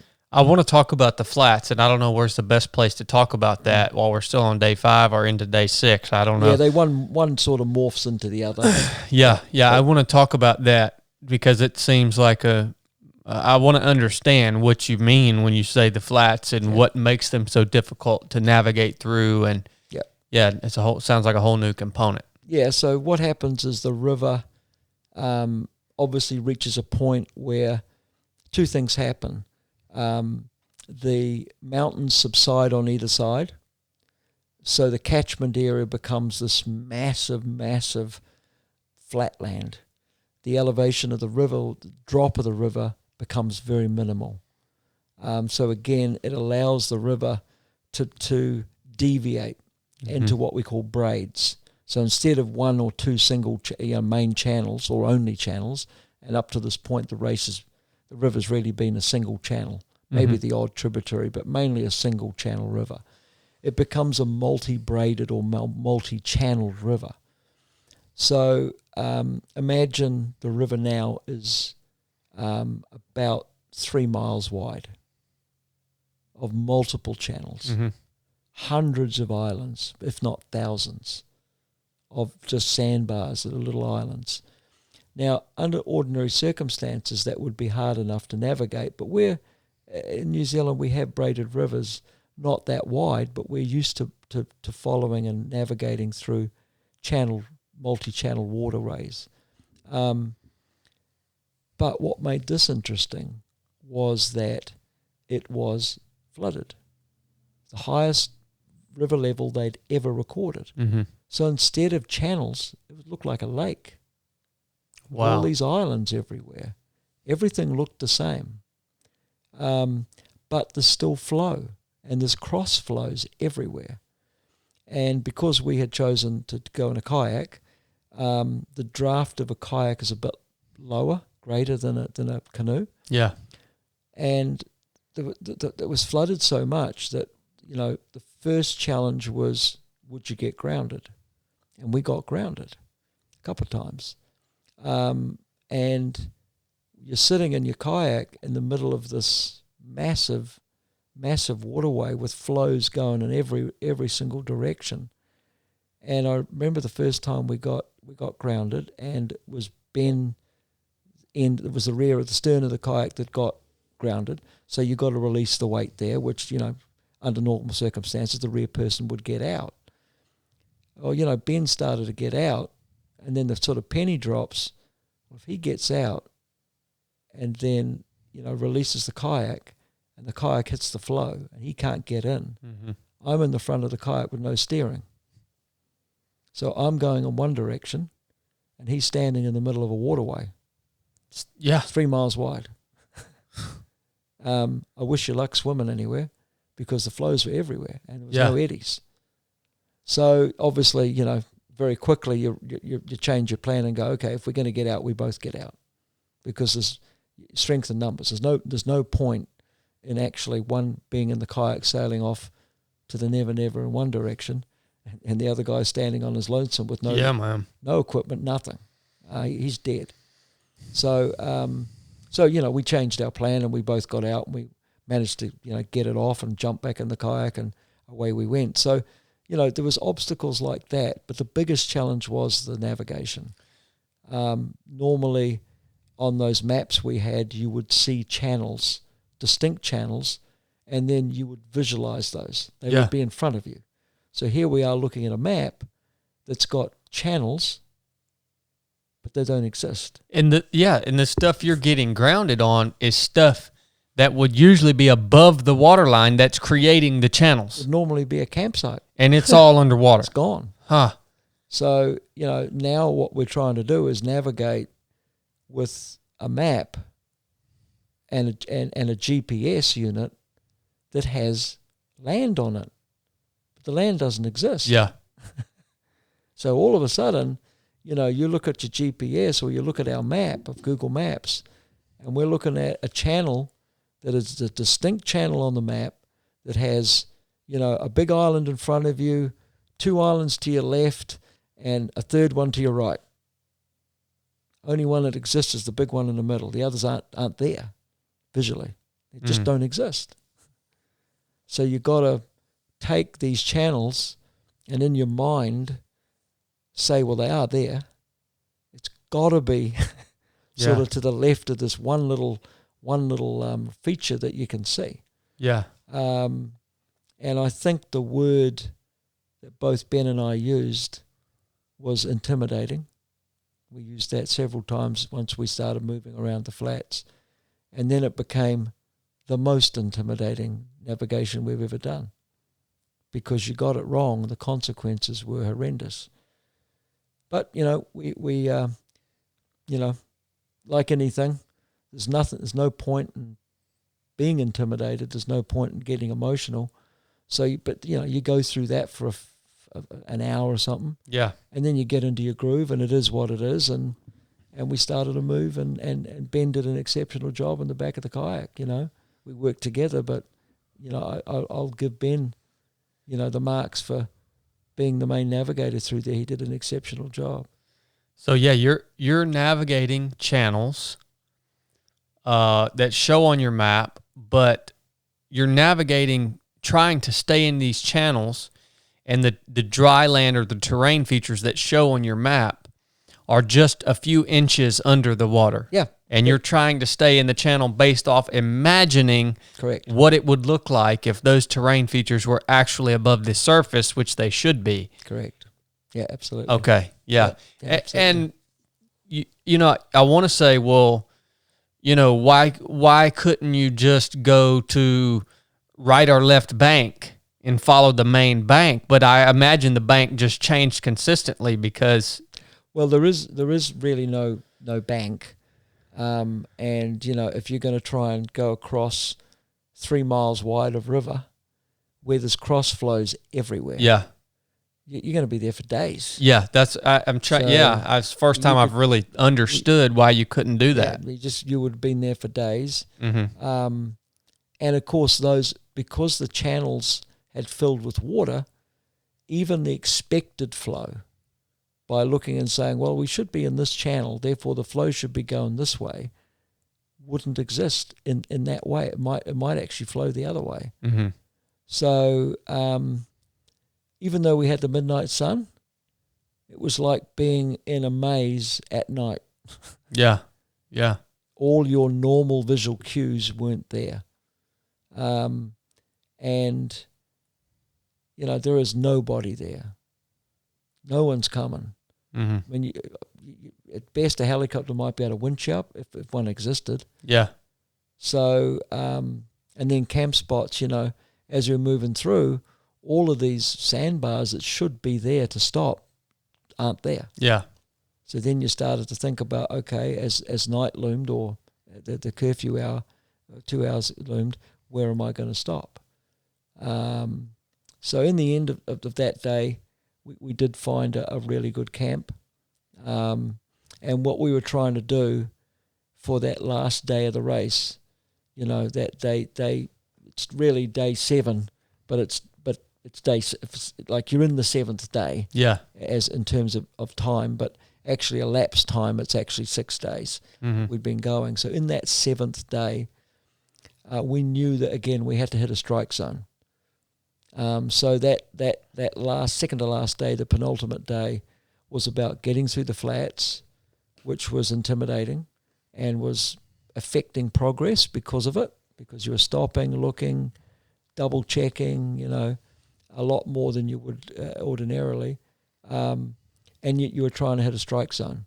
So the last part of the race went through a couple of little places. One was called Beaver, and that was sort of an area we thought, right, if we could get we could get to Beaver, we would give ourselves slightly less than 150 miles, and that was always our goal. Mm-hmm. If we could get to that last day to give ourselves that psychological boost of being able to at long last paddle less than we'd had to paddle every other day. Yep. So we had that any mileage less than 150 was going to be easy. So we had that objective. So get through the flats, get to striking zone of Beaver, and we did. We actually got to Beaver. Beaver was just up the river on our right. We could see big town, I'm sure. Huh? Oh yeah, about 3 buildings, probably derelict, So we could see some sun shining off a couple of what looked like metal roofs. Yeah. So we thought, okay, we've hit Beaver, and we happened to find one reasonably good sandbar, and that was a great night because we set up camp and we thought, right, tomorrow we hit the finish, and we've got for the first time. We've got less than 150 miles to paddle. I mean, that was luxury. Mm-hmm. I like that. That's another part I haven't thought about on that. You wanted to set yourself up so that last day you knew you could get to the finish before you went back into the curfew and you had to come off the river again. Correct. Yeah. So that took a lot of smart planning. Yeah. Well, as I say, it's what we talked about there, the Ultimaha. Ben's the same. We always look at what's variable, what's not. Mm-hmm. What are those what I call unmovable objects? Well, the finish is definitely one of them. Mm-hmm. So, what was it going to take to get to the finish?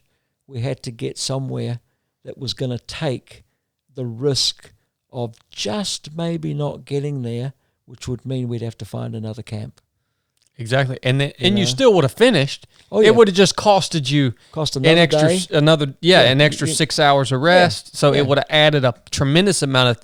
You could have added a half a day on. It was a race. You could have added a half a day onto your time if you would have just barely missed that. Yeah, exactly. Yeah, exactly. And as I say, the psychology of having been out there that long, with the hardest part of the race at the finish. Quite often, races have the hardest part somewhere else in the race. Yeah. And as you go towards that finish line, the latter part of the race, is sort of in your mind downhill. Well, this race doesn't work like that. The hardest part's at the end. Yeah. So you got to plan for that, and that's an unmovable object. So you do your timing, throughout the race based on those unmovable objects you've yet to encounter. Mm-hmm. So, so getting up from camp after night 6, now moving into day 7, the last day. Yep. How were you and Ben feeling? Were you feeling rejuvenated? Were you worn down? Were you just consistent? I mean, how were you guys feeling at this point? Oh man, we were just on a high. Yeah. I mean, we had been so consistent, and that was all in our planning and our preparation. And I don't say this lightly, that we both got to the finish. We could have carried on. Mm-hmm. No problem at all. That was the mindset we were in. So, that high actually started setting up camp to go to sleep. Mm-hmm. We knew we were done. Yeah. We knew that we'd reached that objective. We were at Beaver, in the strike zone. You just felt $1 million. Yeah. The next day was just easy. It was the easiest day on the river.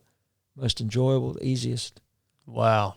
What was the river like on that last day? Were you still in the flats there? Oh, beautiful, beautiful. So the last part of the race, you pretty much leave Beaver, and there's a big left-hand bend in the river, and you're now in Alaska. So once you cross into Alaska, the mountain, the hills become more like a mountain. They're not big mountains, but the structure and the stone and just the whole river looks more like a river again. Mm-hmm. As you come out of the flats, it narrows right back up. So the flow picks up. So everything starts to turn in your favor. Mm-hmm. And I don't think Ben will ever forget it either. But I said I can sort of sense, I can almost see when a river drops altitude. Yeah. And I kid you not, we turned the left-hander at Beaver, and the river at that stage was probably, I don't know, it was probably 3/4 of a mile wide. But you could see in front of you, you could literally see it narrowing in front of you. You could see mountains, and I could see it, the drop in the altitude. It felt like we were paddling downhill. Mm-hmm. And we got into this flow, and I can still remember Ben's words from the back. He said, "Man, we got it now." That's the exact words he said. And I was thinking exactly the same thing, because we knew that all we had to do was literally go down this big straight, miles long, and it hung a right, and that was the home straight. So, yeah, it was great. I mean, that whole day was an easy day, mm-hmm. psychologically, mentally, and physically. We're in the groove anyway, so mm-hmm. it was never a physical problem. Yeah. How, talk to me about the finish. Because I haven't talked to you anything about what that was like for you personally.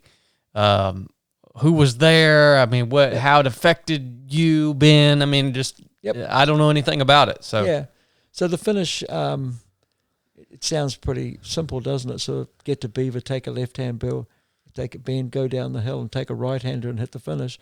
Yeah, it's quite a few miles though. Yeah, 150 almost. Yeah. So we hit the right-hander, and you hit the right-hander, and you don't go very long. And in the distance, you can see the Dalton Highway Bridge, which is where we finish. Mm-hmm. So this big long straight, and you could see the bridge. So we paddled up to that pretty strongly, and you've got to go underneath it. And John sets up the actual where you hit land, and a little eddy. So you sort of just got to, there's a bit of kayak skill. You got work to do, in other words, mm-hmm. but it's automatic at that stage. So we just were all business. We just paddled in. I think, in fact, I've seen a video. Someone videoed from the bridge us doing the final stretch of the water under the bridge. Yeah, I saw that. And I mean that's sort of, we still had a stroke rate of, I think if I had to put a number on, I think our stroke rate for the whole race would have been about 62, 64 per minute. And that's pretty much what we were on when you look at that video. We're still stroking strong.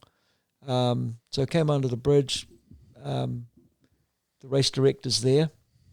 Where we stop under that Dalton Highway Bridge. So the Dalton Highway Bridge is the road. It's the bridge, and it's the road that was built for the Alaskan pipeline to service the pipeline, obviously, when they built it, and now it services it. So I've never actually watched it, but apparently there's a program on TV called Ice Truckers. Mm-hmm. Ice Road Truckers, yeah. And they go to a truck stop that's made famous by this particular TV program. Well, that's where the finish is. Okay. So the Dalton Highway Bridge, and that truck stops there. So John sets up base there. We pulled in.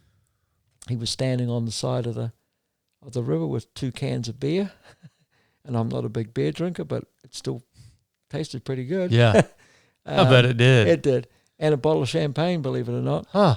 And we pulled up and got out of our kayak, and I think before John said congratulations, I think that my memory is the first thing he said is, wow, can't believe how you just popped out of that. Said, everyone else has been pulling up, and generally they're crawling out, falling out. So you guys just pulled out in such great condition. Mm-hmm.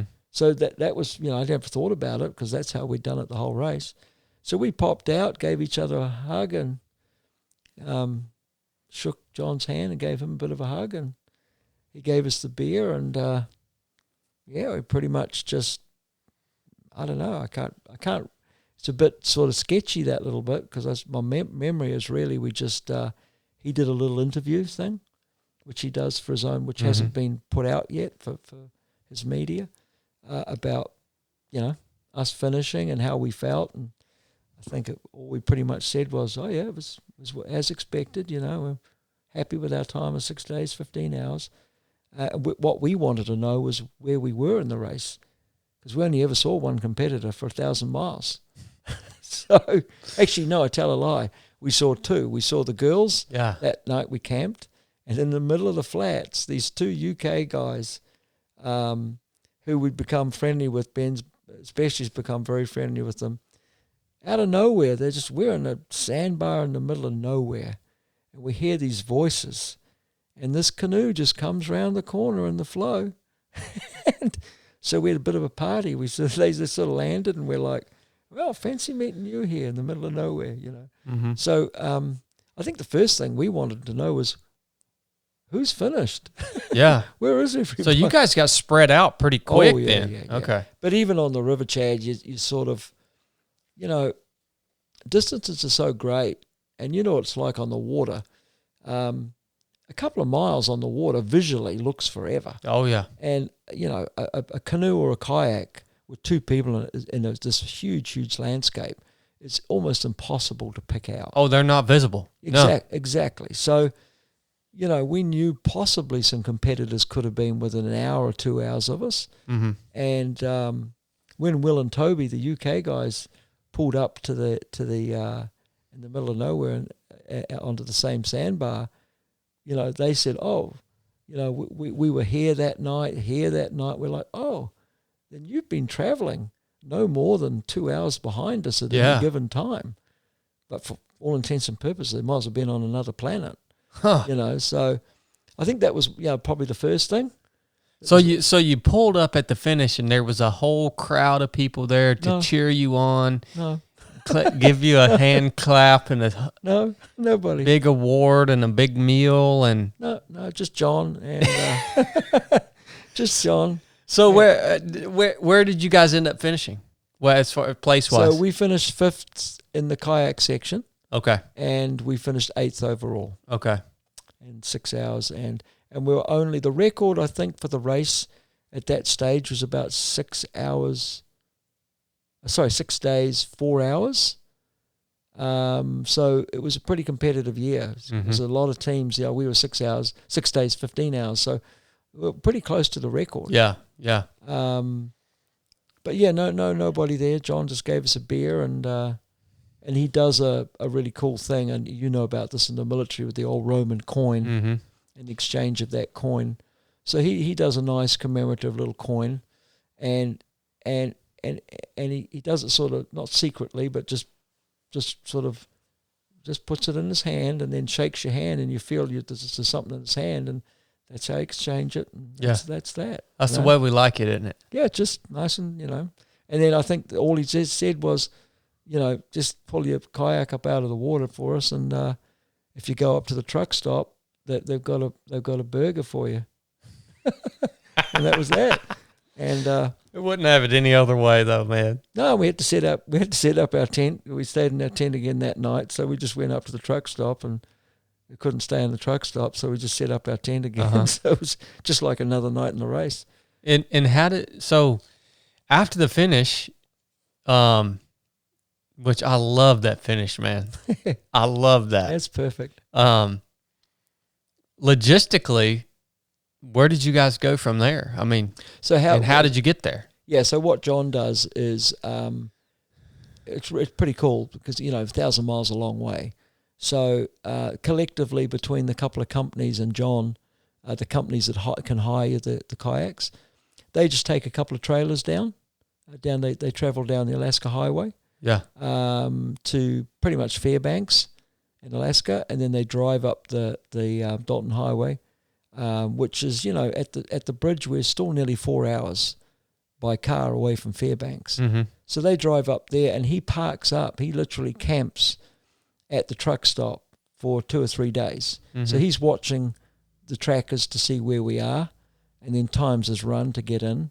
And even that was sketchy because, unbeknown to us, the highway was closed in a couple of places. They wouldn't let cars through because of the fires. Mm.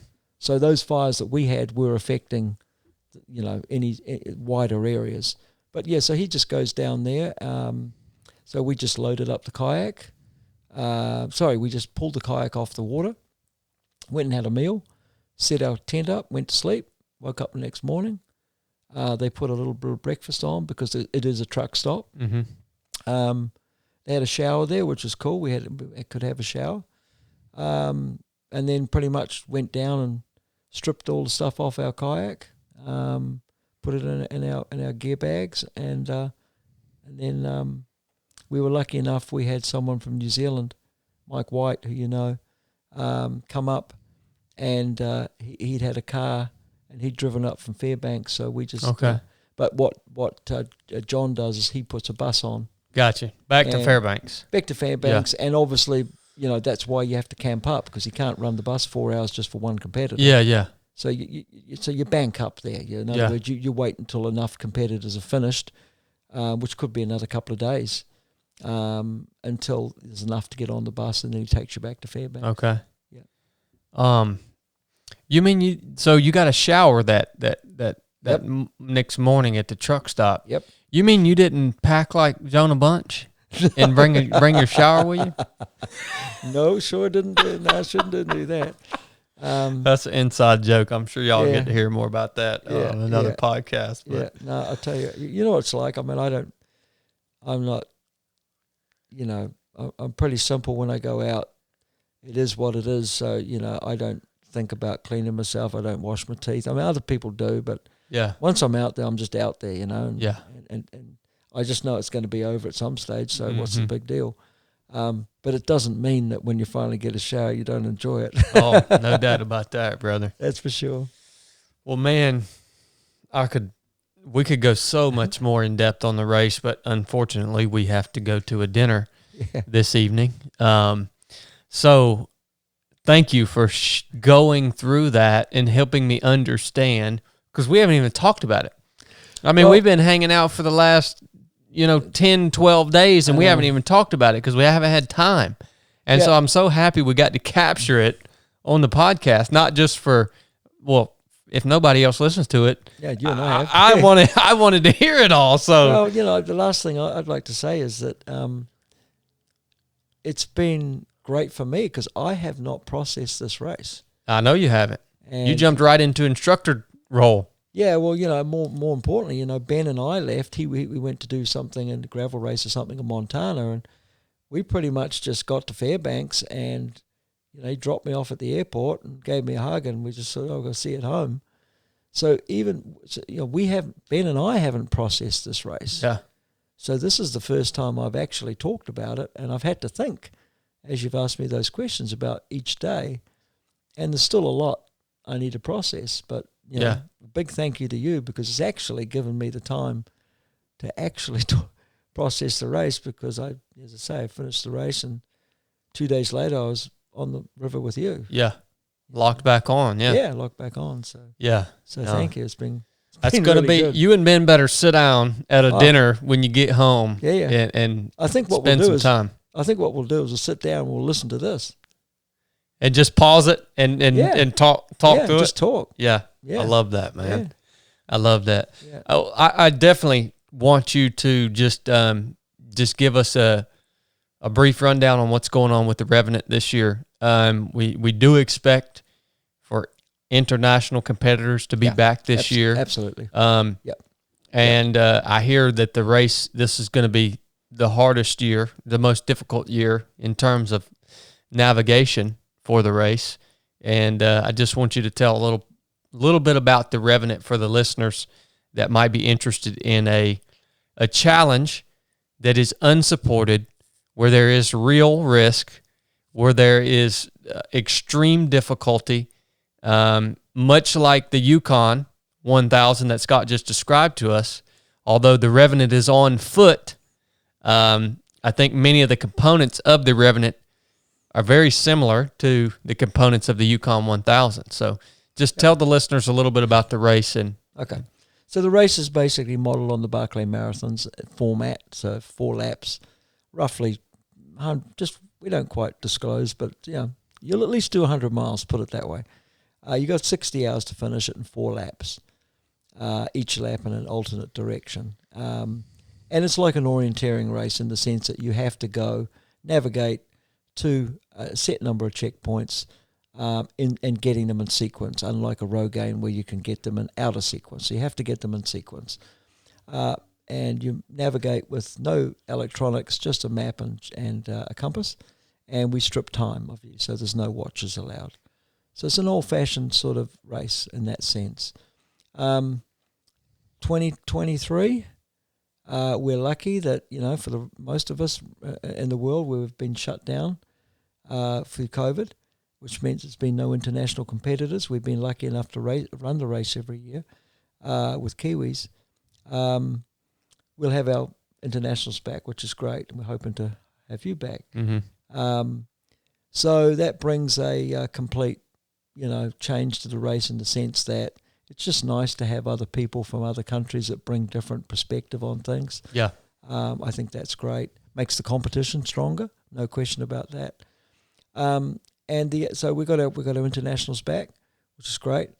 And this is the first year that we're going to have a major change in the course. Mm-hmm. That means that, if you've done it before, there's still a good number of checkpoints that will be familiar to you. So that learned experience is certainly an advantage. I didn't want to change it to the point where it was a fresh sheet of paper, so that people that had gained some experience, it was of no use to them anymore. Because the ethos of the race is that, a challenge for most people is not something they consider that failure is the most likely outcome. They think it's just they're going to do it. Yeah. But a good challenge, a real challenge, in my opinion, is something that also takes time. Yeah. To work it out. Mm-hmm. And I don't think in our day and age people think that maybe doing a race multiple times is what you mean by that, but it is for me. Yeah. So, so we don't change everything. So that if you've done the race before, you will have an advantage. But there is enough change in the course and enough change in some of the little wee protocols that you might have got used to, that will make it, in my opinion, the most difficult course we've ever had. And this will be year 5. Correct. Did you get rid of checkpoint 8? No, we haven't, but it's different. And that's cryptic in itself, isn't it? But no, checkpoint, you'll be roaming around to checkpoint. Holy crap, man. Yeah. It's become a bit infamous. But I've got a sneaking feeling that maybe one or two of the other checkpoints might trump it. Holy smokes, man. That checkpoint 8 is like a wormhole. Yeah. It's just a small patch of woods. Yeah.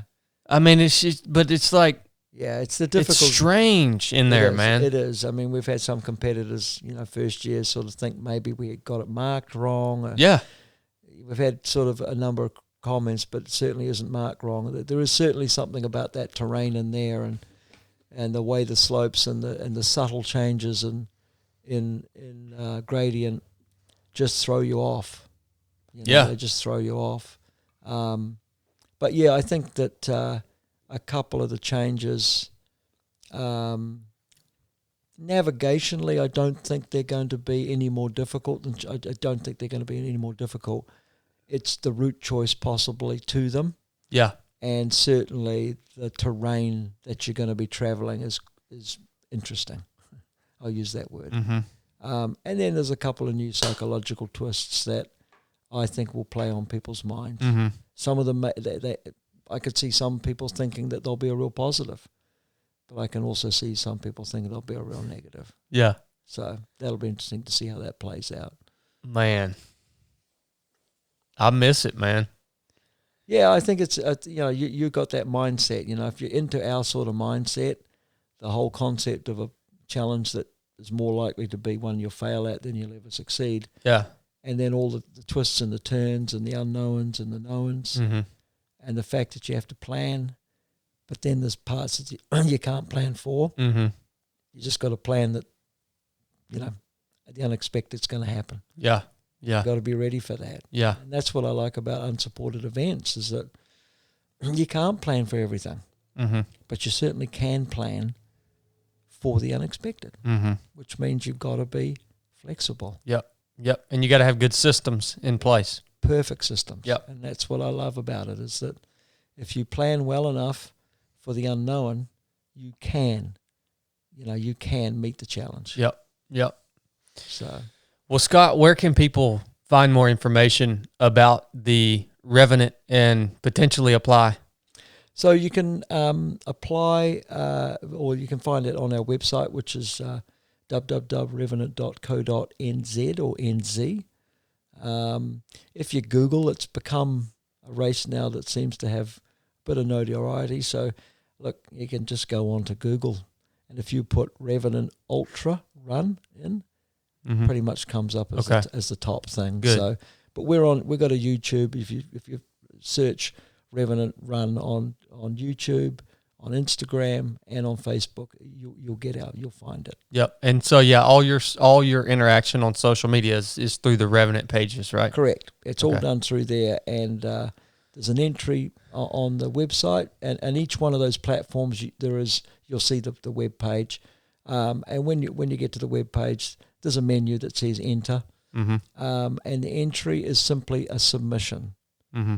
It's not guaranteed.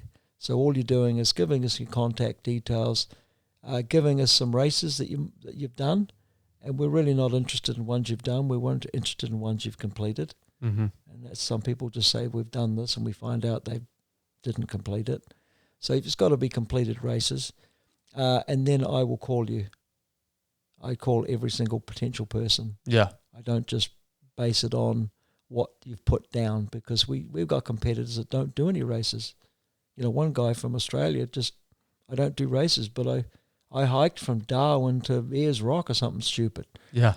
That tells me a lot about somebody. Mm-hmm. Yep. He's ready. Yep. So, I follow it up with an interview, after which I'll make my decision on whether I think, the race, and are you a good fit? Mm-hmm.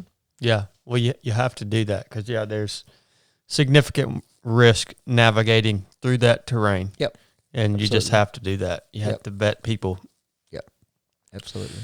Well, Scott, I really enjoyed this conversation. I guess we better wrap it up, get back to the house if I don't get back in time to greet the company this evening. I think I might get in a little trouble. Yeah. You don't have to worry about that, but I always love it when we have the opportunity to sit down and record and give people some insight into who Scott Worthington is and the kind of crazy stuff that he does.